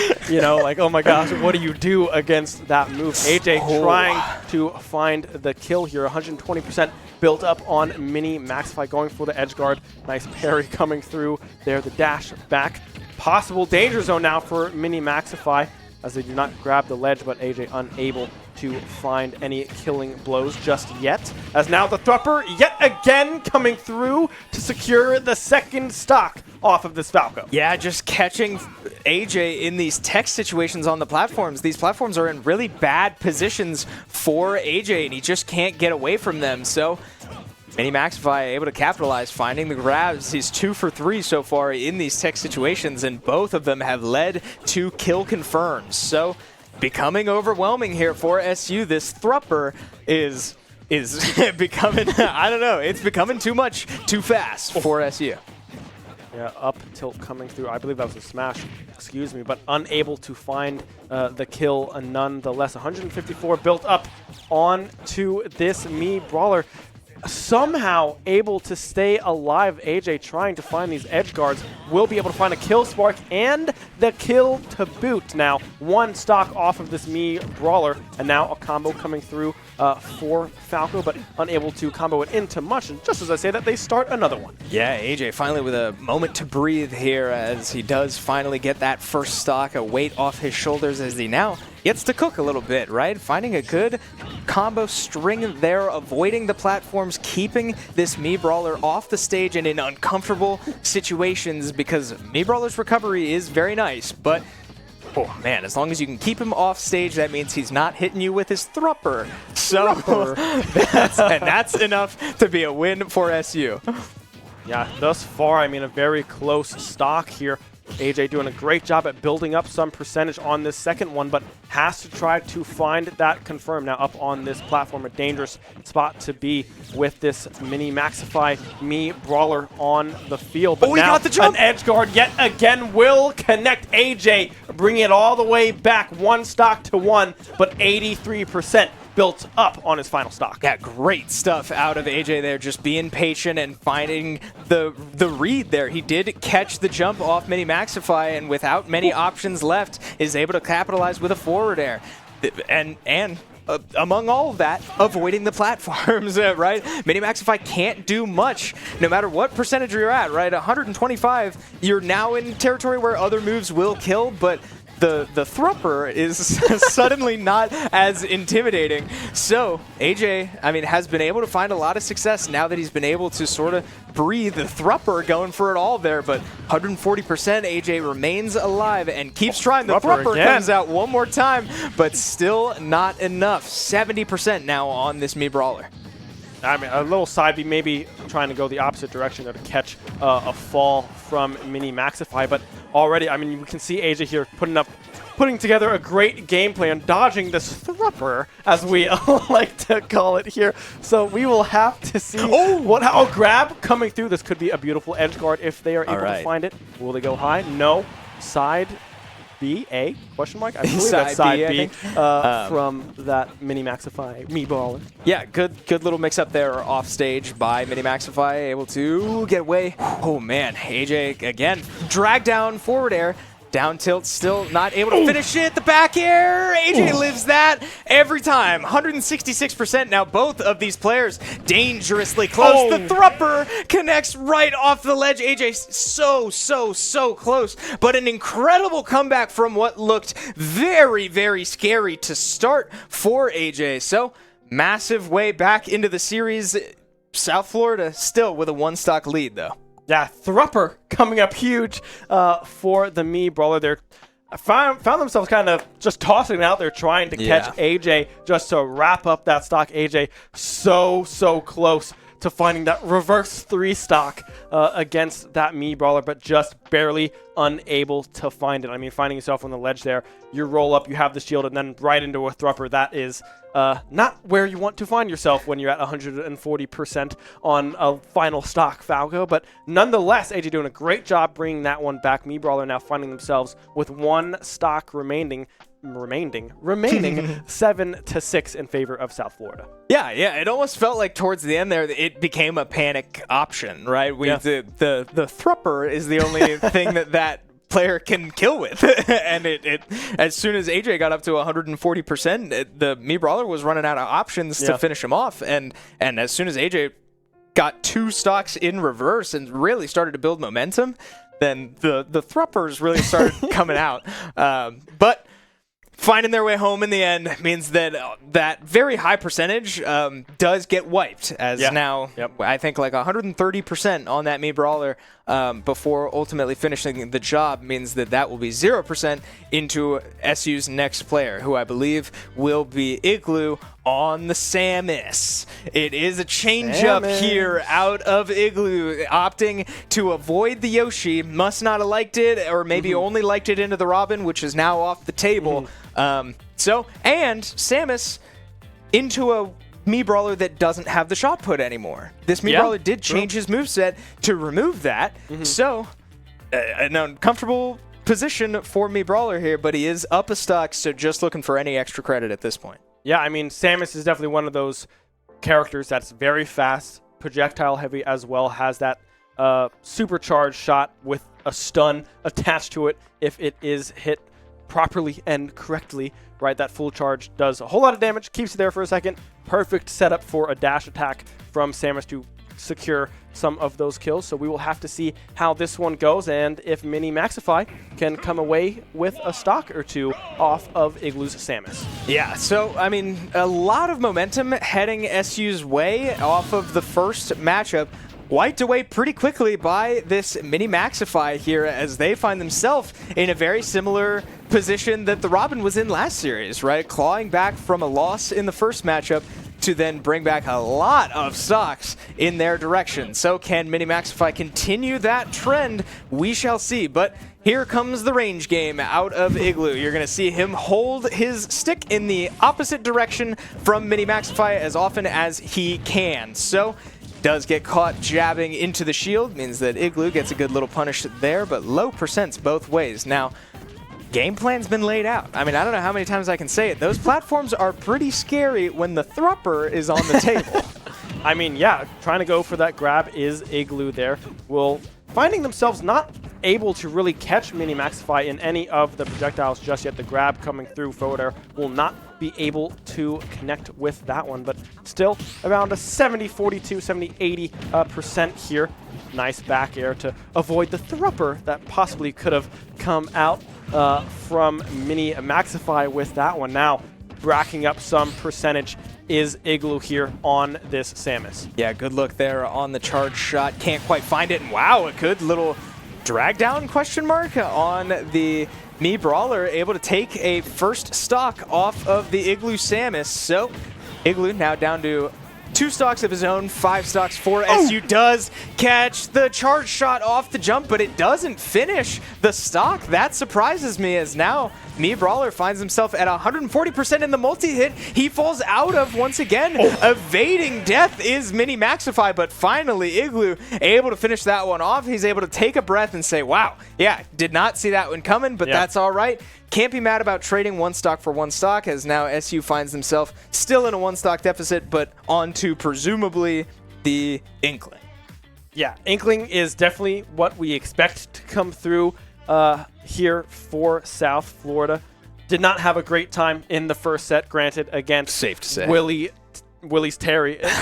It looked very one-sided, I will say, but I mean, that's just the character's nature, right? When you have that snowball effect, when you are feeling good on a character like Terry, it's really hard to go up against someone that is that well-versed with that kind of play style. But yeah, so Shulk, Joker, Inkling.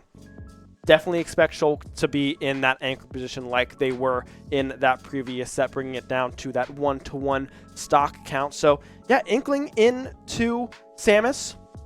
I'm not really sure how that matchup really looks like. Chris, I don't know if you have any insight on that one. The one thing that really scares me, the thing that sticks out, is what did we hear about this Inkling beforehand, and what did we notice from that first time we saw this player, is that they are in your face all the time. They're extremely aggressive. They love the roller. So will that be able to run Igloo down on the Samus, or will he be able to maintain space and just play the campy projectile game?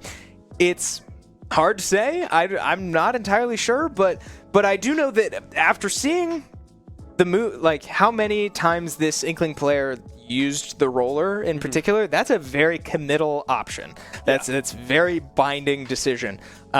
So, and I know that Igloo is a fundamentally sound enough player to recognize that and punish you every single time. Yeah. So I think it's going to come down to, can Igloo maintain space and find those punishments, because those are going to be the little moments that add up to a victory for either side.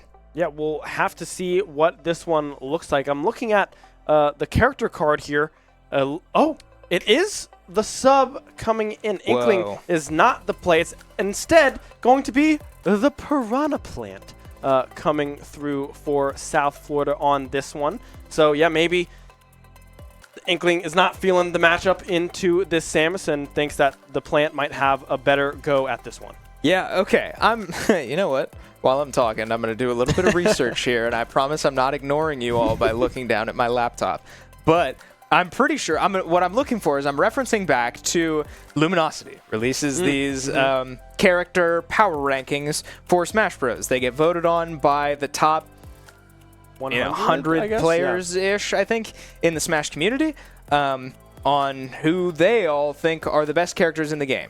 And if I'm able to find this, the point I'm getting at, and I don't seem to be finding it, the point I'm getting at is Piranha Plant's pretty far down on that ranking, right? This is not considered a very strong character, but they have a game plan, right? It's, every character has a game plan. And what is this character's game plan? It's I forget what it's called. I think it's called like a patooey. Yeah. The spike ball that he spits out. Yeah. Yep. I forget what input that is. I think it's a neutral B. Yeah. But it does a lot of damage. It kills really early. But that's about it for Piranha Plant. And yeah, I think I'm striking out on this power. Oh, I found it. Here we go. D tier is the answer. All that buildup. There are 2 characters in E tier, and then 1, 2, 3, 4, 5, 6, 7, 8, 9 characters in D tier, and Piranha Plant is one of them. So why do I bring that up? Because the characters in D tier and E tier are down there because fundamentally good players are able to capitalize every time. So we shall see. This is a new player here for South Florida, as the inkling that we were expecting may be appearing later, or circumstances made it so that they could not play, but who's to say? Wiccan is in on the Piranha Plant, and the matchup preference states exactly what I would have expected, that Igloo is feeling pretty good about this one. Yeah, Piranha Plant trying to get up close and personal with the Samus, unable to connect anything just yet. The dash attack coming through. There's the Patooey. I'm not sure if you can hit that back like you can with King DDD's side B. I'm not 100% sure. If we see it, then it'll confirm all of our suspicions. But it would be interesting if you could do that, because like you said, that is Plant's kind of big damage dealer, right? When you can connect that one and combo that into anything else, that's what you want to see. Down air into back air coming through from the Samus Igloo. And now here's the edge guard. Yeah. Yep. So, I mean, Piranha Plant has a solid recovery, but it's pretty one-dimensional, and Samus has these mines that she can lay, these bombs that she can put directly on the ledge. Wow, and another charge shot eaten by Wiccan. I believe Igloo has hit just about everyone he's shot, so that will certainly start to add up here quickly, but 30% is all that's been racked up on Igloo so far. Oh man, Piranha Plant not able to find much success yet, but Igloo looks very comfortable. This looks very different than the Yoshi we're used to, right? It looks a bit slower. This is the Samus gameplay, but I can assure you that Igloo is very comfortable and looks in complete control right now. Yeah, dash attack coming through now. Potential edge guard. The Patooey from way downtown won't connect. That one came flying out of nowhere. The edge guard done to perfection from Igloo here. Now we see Piranha Plant down to their final stock in the final 4 here for South Florida to potentially stay alive in this series. Yeah, the Patooey lands. So finally we see some percentage start to build up onto Igloo as he reestablishes his own game plan, and it really does just feel like Igloo's kind of got the timings in this matchup down, specifically with this player. He's got the read on when they will drop their shield, right? It's not guarantees. It's moments like that. That one did go Wiccan's way, able to survive so far, but yeah, I mean, it just feels like Igloo's kind of got a read down here as they do look for the charge shot. Won't quite land yet, but 116%. I would be shocked if you survive a fully charged neutral B from Samus at that percentage, but will make it up to 138. Now, we reestablish the mines, the edge guard game comes back, the down tilt off the regrab. You don't get invincibility frames in that situation, so invincibility frames that time around, but again, the timing is in Igloo's mind. He's got it all figured out, and the neutral B comes out right when it needs to, leaving South Florida on their last remaining player. Yeah, and I mean, it has to be the Shulk, right? There's no way we see the Inkling come through with the way that Shulk was able to perform, and knowing that Willie is still sitting back. It has to be now or never. You put the anchor in Shulk/Joker, whatever they prefer, into this Samus, into the potential Kazuya and Willie Terry to come later if they do get through these 2 stocks from Igloo. So yeah, we'll just have to see if they can hang on and force a set number 3, or if SU is going to come out with a clean 2-0. Yeah, this is it for the University of South Florida, right? They are down 1-0 in the set and now down 2 stocks in set number 2. So I mean, yeah, this is a massive decision if the Inkling is still on the table, and if Shulk is an option, I think you nailed it, right? Yeah, there's no way you put Inkling in as your last option after watching what just happened and knowing that Willie is still out there for SU, so I think the decision has to be Shulk. Right, his presence is worth avoiding. So, yeah, big moment here for this Shulk. Now, we saw Shulk and Willie go toe-to-toe. They took 2 stocks off each other. That was a last stock situation. Willie took some percentage on that last stock, but the last stock did go favorably his way. Yeah. But the point I'm getting at is those are evenly matched players. Those are 2 very talented players. And if we're talking about a player's ability to go on a run and go take 5 stocks with the pressure of the world on them, if Willie can do it, I have no reason to believe the Shulk player can't do it too. Yeah, I mean, the Shulk player looked very, very strong. That is what we are going to see come out from South Florida. It will be the Shulk coming through. We also got word, real quick before this gets underway, Rocket League Academy going, Varsity, not Academy, going 3-1 here in their competition, coming up with a win. Good job to them. Driving their cars ultra fast and very, very well, hitting that ball into the net. Yeah. Yeah, good stuff out of the Rocket League boys. Congratulations to them, and we'll be sure to say that to them outside as we all go get chicken wings after this. But Igloo, now with an opportunity to make Willie's job as easy as possible. This is a team game. Igloo is not on an island out there by himself, as much as Vedin is in this moment. So percentage, man, starting to build up as Igloo does establish the projectile game once again. Maintaining space, running away when he needs to, and finding those charge shots. That's going to be this whole matchup as Igloo waits as long as he needs until he gets whatever opening he wants. Goes for the up B. He'll get punished for that one.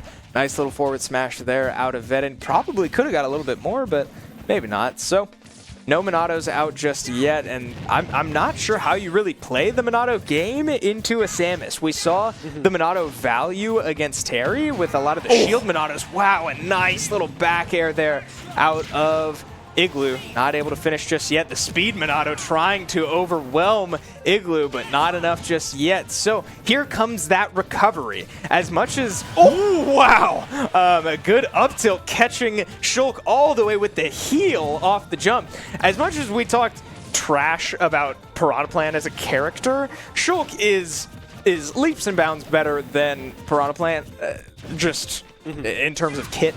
But the recoveries are pretty similar. They're pretty one-dimensional. So Igloo can absolutely establish the same ledge trump situations with the mines and the neutral bees that they were using against the Piranha Plant, right? And it should work most of the time.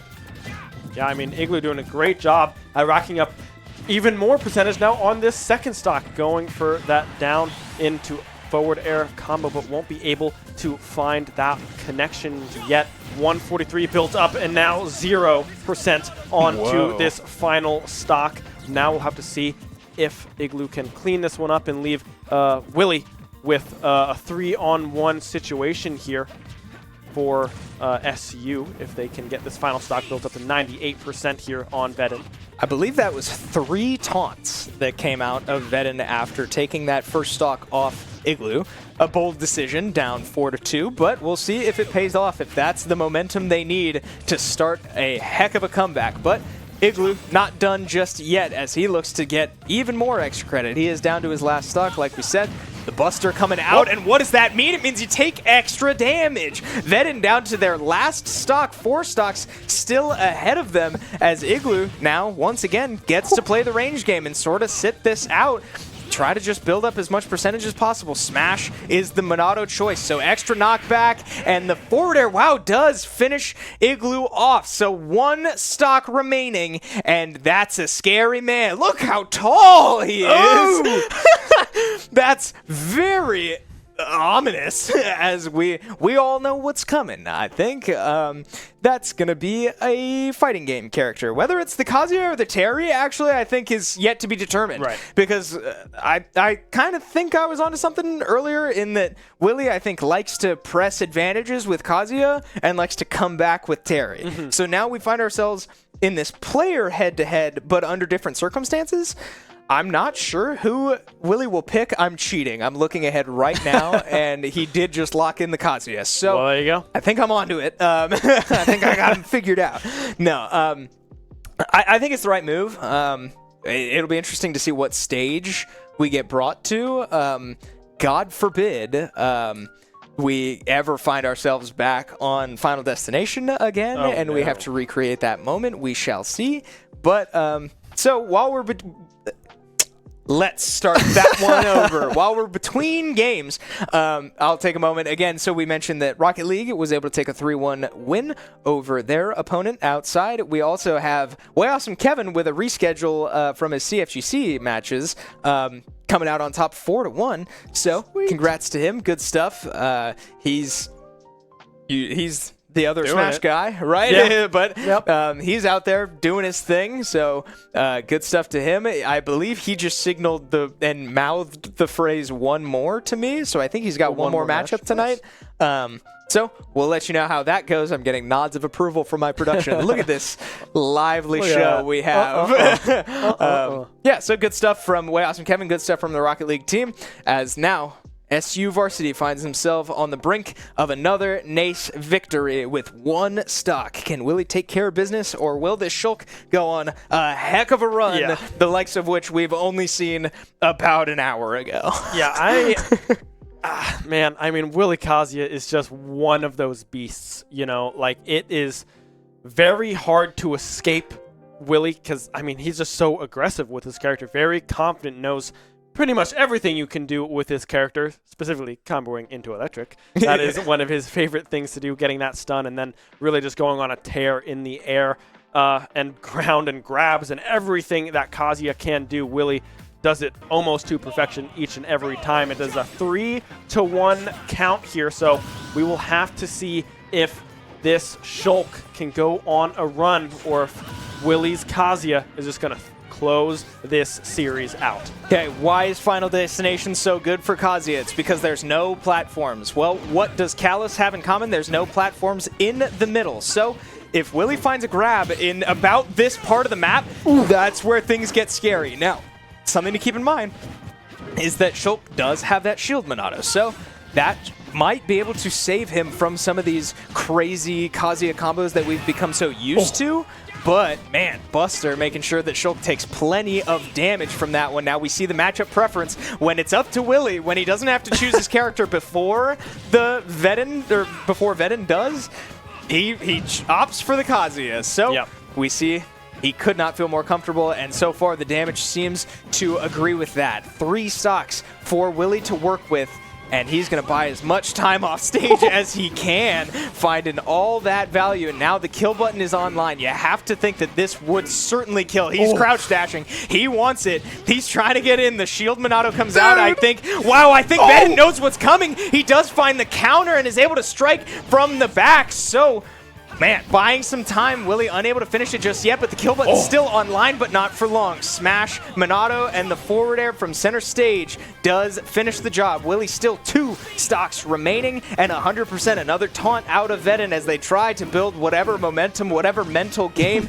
they can muster, but 2 stocks still. I mean, I'm going to keep saying it because that's the name of the game. We've got 2 whole stocks to work with for Willie, and 100% is certainly not where you'd like to be if you're Shulk into Kazuya. A non-kill button slam into the platform, gets caught waiting just a little too long. Vedin goes down. South Florida unable to find their way back into the series, and SU finds a much-needed win in this NACE group. Yeah, and what a win it was, right? I mean, everyone coming up, frankly, huge, right? I mean, absolutely. AJ coming back in this second set, able to bring 2 stocks off of that Brawler, setting up Igloo on this Samus, and Kip as well, taking care of the Robin earlier in that set. And then in the first set, the heroics coming through from Willie as well, taking 7 in a row, running the gauntlet on the Terry. And yeah, I mean, props to everyone on the SU squad because they showed up and they did exactly what they had to do. Absolutely. We knew it would be a good one. We knew these teams were very, very talented both ways, and both sets going down to the wire. Yeah. As we expected, both teams had flashes of brilliance, but both teams able to just find their way in the end. What do good teams do? They find ways to win, and SU was able to find a way to win, and they jumped back up to 2-1 in a very loaded NACE group. Yeah, and I don't want to discount what South Florida was able to do as well, right? Absolutely. Those players were playing out of their mind as well. The Robin having a great first set, running into just a little bit of trouble against the Pac-Man to open up set number 2. Shulk as well. I mean, barely losing out to the Terry matchup in that first set. 1 stock to 1 stock coming up here as well. Having to, I believe, take care of the Samus, losing 2 stocks. Yeah, taking care of the Samus, losing the 2 stocks, unfortunately, in that exchange, setting up Willie with a very comfortable matchup with the Kazuya. But yeah, everyone on the side, the Thrupper as well. Man. The up B coming through from that knee brawler. The Thrupper. Doing so much work for South Florida as well. Inkling as well, looking good but struggling at the same time against that Willie Terry as well. Just a tough matchup for that player. Yeah, absolutely. And again, we talk about how talented both of these rosters are. That was the first set we've seen South Florida drop all season long. They've been on a heck of a run. That's an incredibly talented team, and they will go on to do great things. But SU able to, again, just find a way to win and dig deep and get it done. So with that, we can sit up here and talk about it as much as we want, but I do believe we have Kevin outside standing ready with Willie, one of the stars of the game. We're going to throw it out to them and see how the players are feeling. Alrighty, thank you so much, Chris and Ben. I am joined by Willie after an amazing series all across the board. I gotta ask, how are you feeling right now? I'm feeling really great, and I feel very proud of my team. I think ultimately a lot of this goes to them more than it does to me, and I'm very proud of what we did tonight. Absolutely. Let's talk a little bit about that first game starting things off, because we got to see a little bit of a mix-up from what we were sort of expecting, where things were up against the wall and you had to lock in. What's running through your head for that first series to try and bring that series back? I feel like ultimately it's sort of been my position as like the anchor of the team. It's sort of been my job, I guess, to try and get used to that sort of mindset where it feels like I'm up against like impossible odds and sort of have to lock things down or close out the last few things, whatever it is. High pressure scenarios like that, they're obviously a lot of fun to play, a lot of fun to watch, I hope. But it's like, I don't know, it's very different, definitely, especially when you have some games where it feels like some of my earlier teammates will sweep through the rest of the team and I don't get to play very much. So sometimes I guess it can be a little bit jarring to see me do these things, but I guess it feels really good to remind myself that I'm still able to hold up my end for them.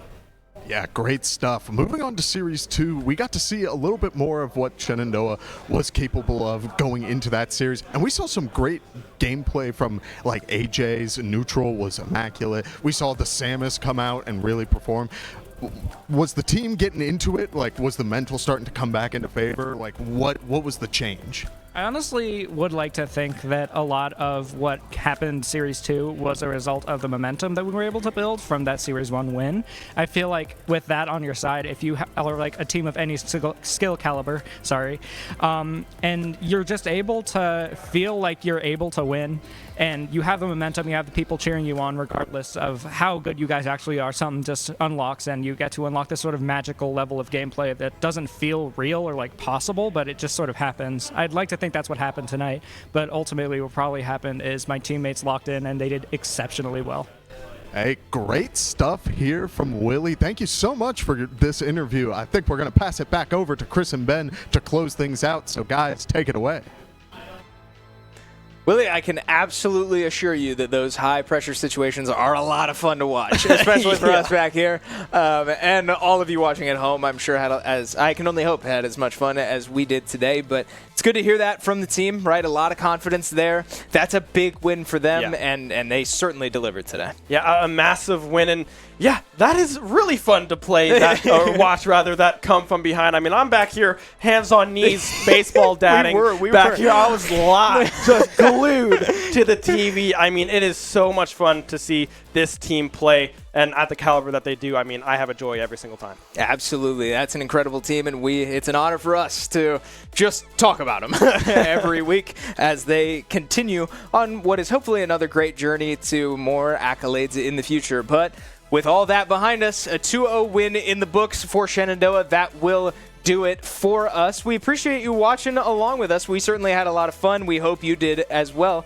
If you did, be sure to drop us a follow on whatever platform you're watching on right now so you don't miss out on any of our esports action all throughout the week. We will be live once again tomorrow with our Academy Overwatch 2 team taking on Thomas More. So you'll want to be there for that. And so that'll do it for us. For me, Chris Clayton, Ben Kincaid, thank you so much for watching. Be a friend, tell a friend something nice. It might just change their life, and we will see you next time. Shenandoah University is a big little university rising. With 22 Division III sports teams, over 200 areas of study, Over 300 annual performances, an elite academic esports program, Nationally ranked health professions programs, one of the biggest university presences on Broadway. immersive AR and VR learning programs, Cybersecurity and computer science programs, and innovative undergrad and graduate programs. all at a place that cares for you. Shenandoah University is the big little university rising. Find out more at su.edu/rising. We have the Esports Arena right here on campus in Winchester, Virginia, and this facility acts as the hub for all esports activity at Shenandoah University. Students are able to use this space not just for competition and practices, but also as a living learning community and a sandbox for them to come and explore and practice and try out things related to and through esports in the gaming industry so that they're getting that hands-on learning and the skills necessary to help them find a career by the time they graduate. We also have the professional level broadcast production booth where we do all of our broadcasting and production, from casting of our games that we play right here on campus to working with outside entities to record footage for them as well. In addition to the space that we have here in the Esports Arena is the Esports War Room. Our students get to use that space for studying, but also outside projects. So our students get to use this space for professional development and the academic side of our esports program, which is such a critical component to go with that competitive element that we have. So we combine all of our facilities at Shenandoah University with competition, community, and career preparation. We have over 250 days of programming, and there's something for everybody, and we want you to be part of it.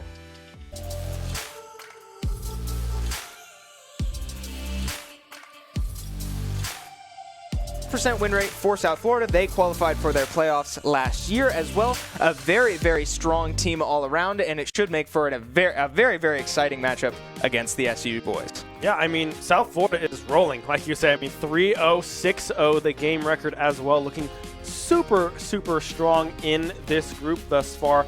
Very excited to see kind of where this matches up. Jump back in the seat and be like, all right, we got a game, and it's a tough game, too. It's a tough matchup, so hopefully mentally the squad is looking good. Yeah, this is some strange adversity, right? It's good to see teams go through some amount of adversity and sort of come out together and a better unit because of it. It's not going to get much better. But, I mean, you said it. He's playing pretty well so far, as Minimaxify does have the belt in hand, is forced to lose it, but 160%, and Appify can't quite find the thrupper off the top.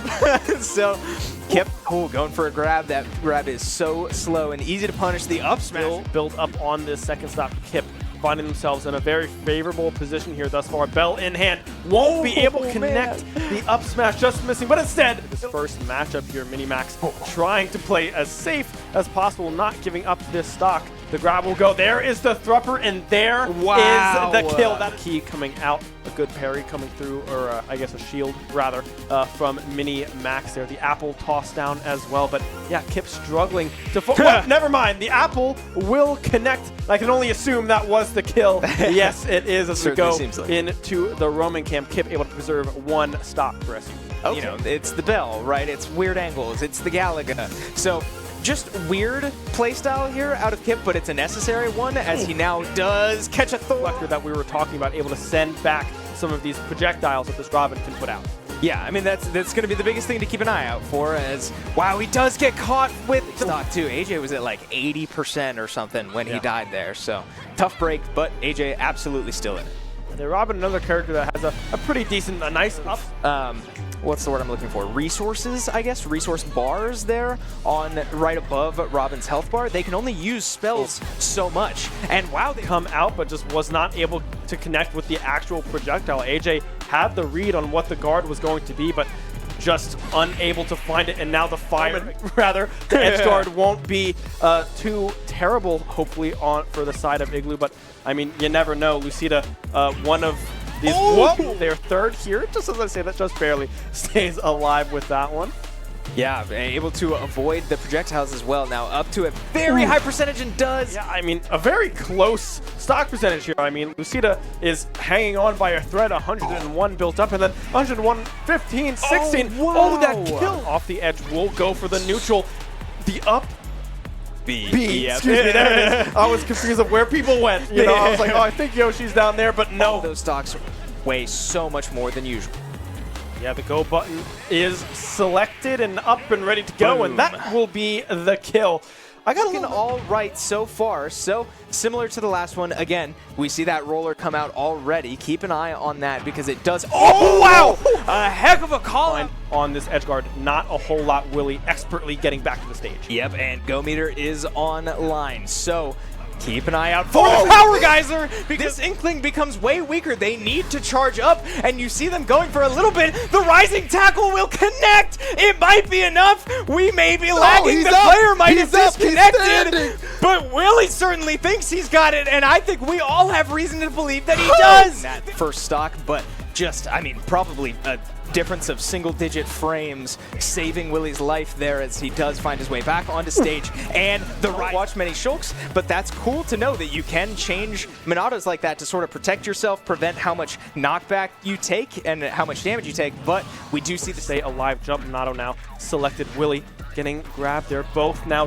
dangerously in, well, the danger zone. But yeah, the go button is up. A little awkward there, and Willie had to go for the ledge, but Shulk was all over that one. So 124% on the Shulk. Wow! Not thinking of coming into this series, but another jab power dunk, and the shield. Minato was on cooldown, so Shulk eats all of that one, and he gets caught on the roll. The Rising Tackle might finish it. It does! Willie finishes the job. 7 stocks straight, and SU steals set number 1 time here tonight. So adjustments certainly need to come out for both sides, but what a run. We just saw Willie go on to snatch a win from the jaws of defeat.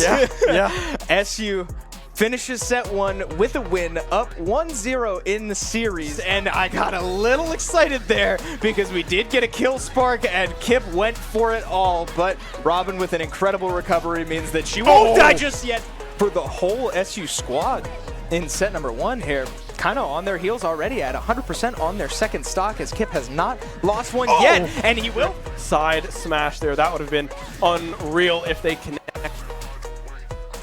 that one, but unable to do so. The projectiles edge guard coming through from Lucido, unable to connect, able to snowball that into a second stock. Yeah, ready for the apple that time around. We saw that Kip last set was able to get all of his kills from that very apple, and sure enough, Robin was ready for it the first time, but the team letting them know you can throw that downwards on this Pac-Man. Yeah, so I've received word from our production again that the only difference in this moveset, as Kip does get caught on the terrifying. I mean, that's 2, or at least 1 stock in this one earlier in this series thus far. The Thropper again coming through. You know what everyone is looking for. You know exactly what that player wants to do to you. You just can't fall for it. And sure enough, Minimaxify does find their first. As they do not grab the ledge, but AJ unable to find any killing blows just yet. As now the Thropper yet again coming through to secure onto this Mii Brawler. Somehow able to stay alive. AJ trying to find these edge guards. Will be able to find a kill spark, and now up on this platform, a dangerous spot to be with this Minimaxify Mii Brawler on the field. But he now got the jump. An edge guard yet again will drag down forward air. Down tilt, still not able to finish it. The back air, AJ lives that every time. 166% now. Both of these players dangerously close. The thrupper connects right off the ledge. AJ Right, with that one now, racking up some percentage is Igloo here on this Samus. Yeah, good look there on the charge shot. Can't quite find it. And wow, a good little jump, but it doesn't finish the stock. That surprises me, as now Me Brawler finds himself at 140% in the multi-hit. He falls out of, once again, Evade has a solid recovery, but it's pretty one-dimensional. And Samus has these mines that she can lay, these bombs that she can put directly on the ledge. Wow, and another control right now. Yeah, dash attack coming through now. Potential edge guard. The Patui from way downtown won't connect. That one came flying out of nowhere.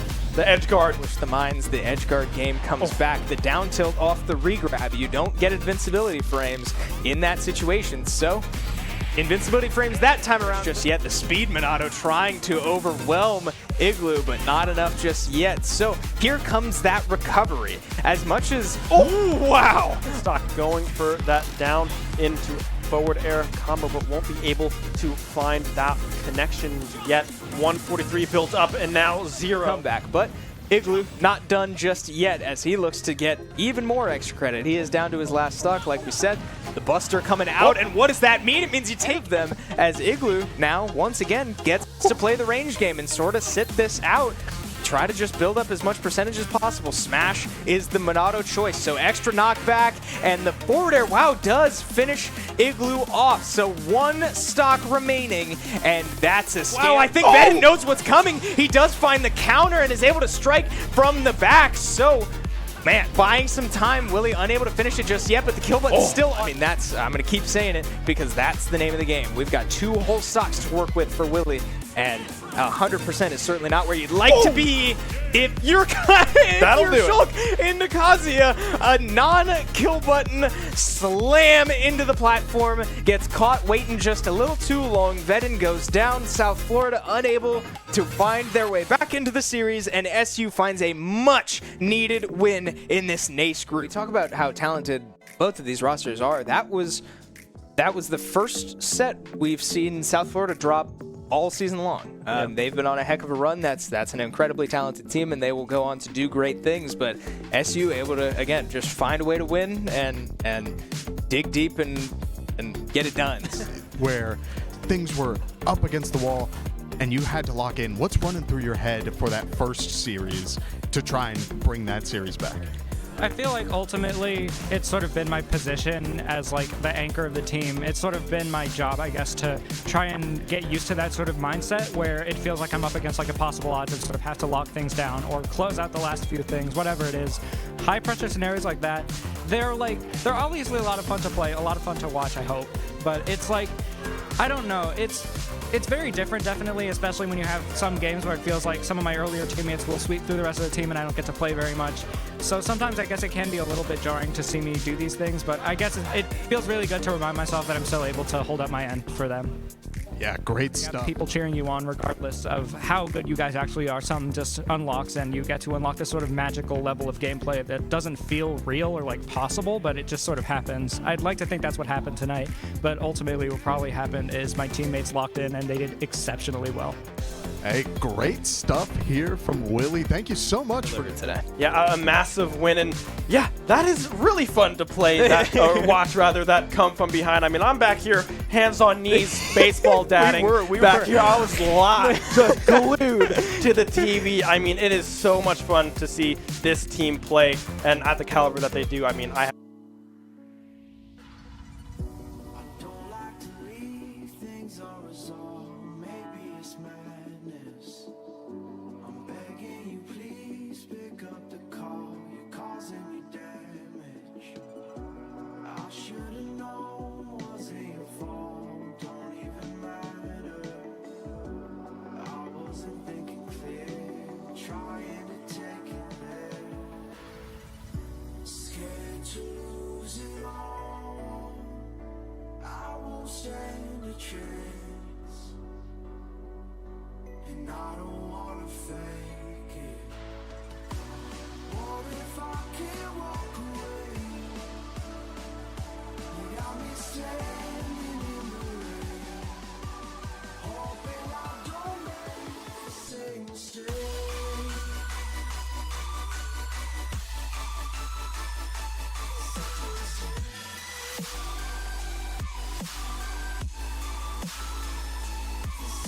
stay.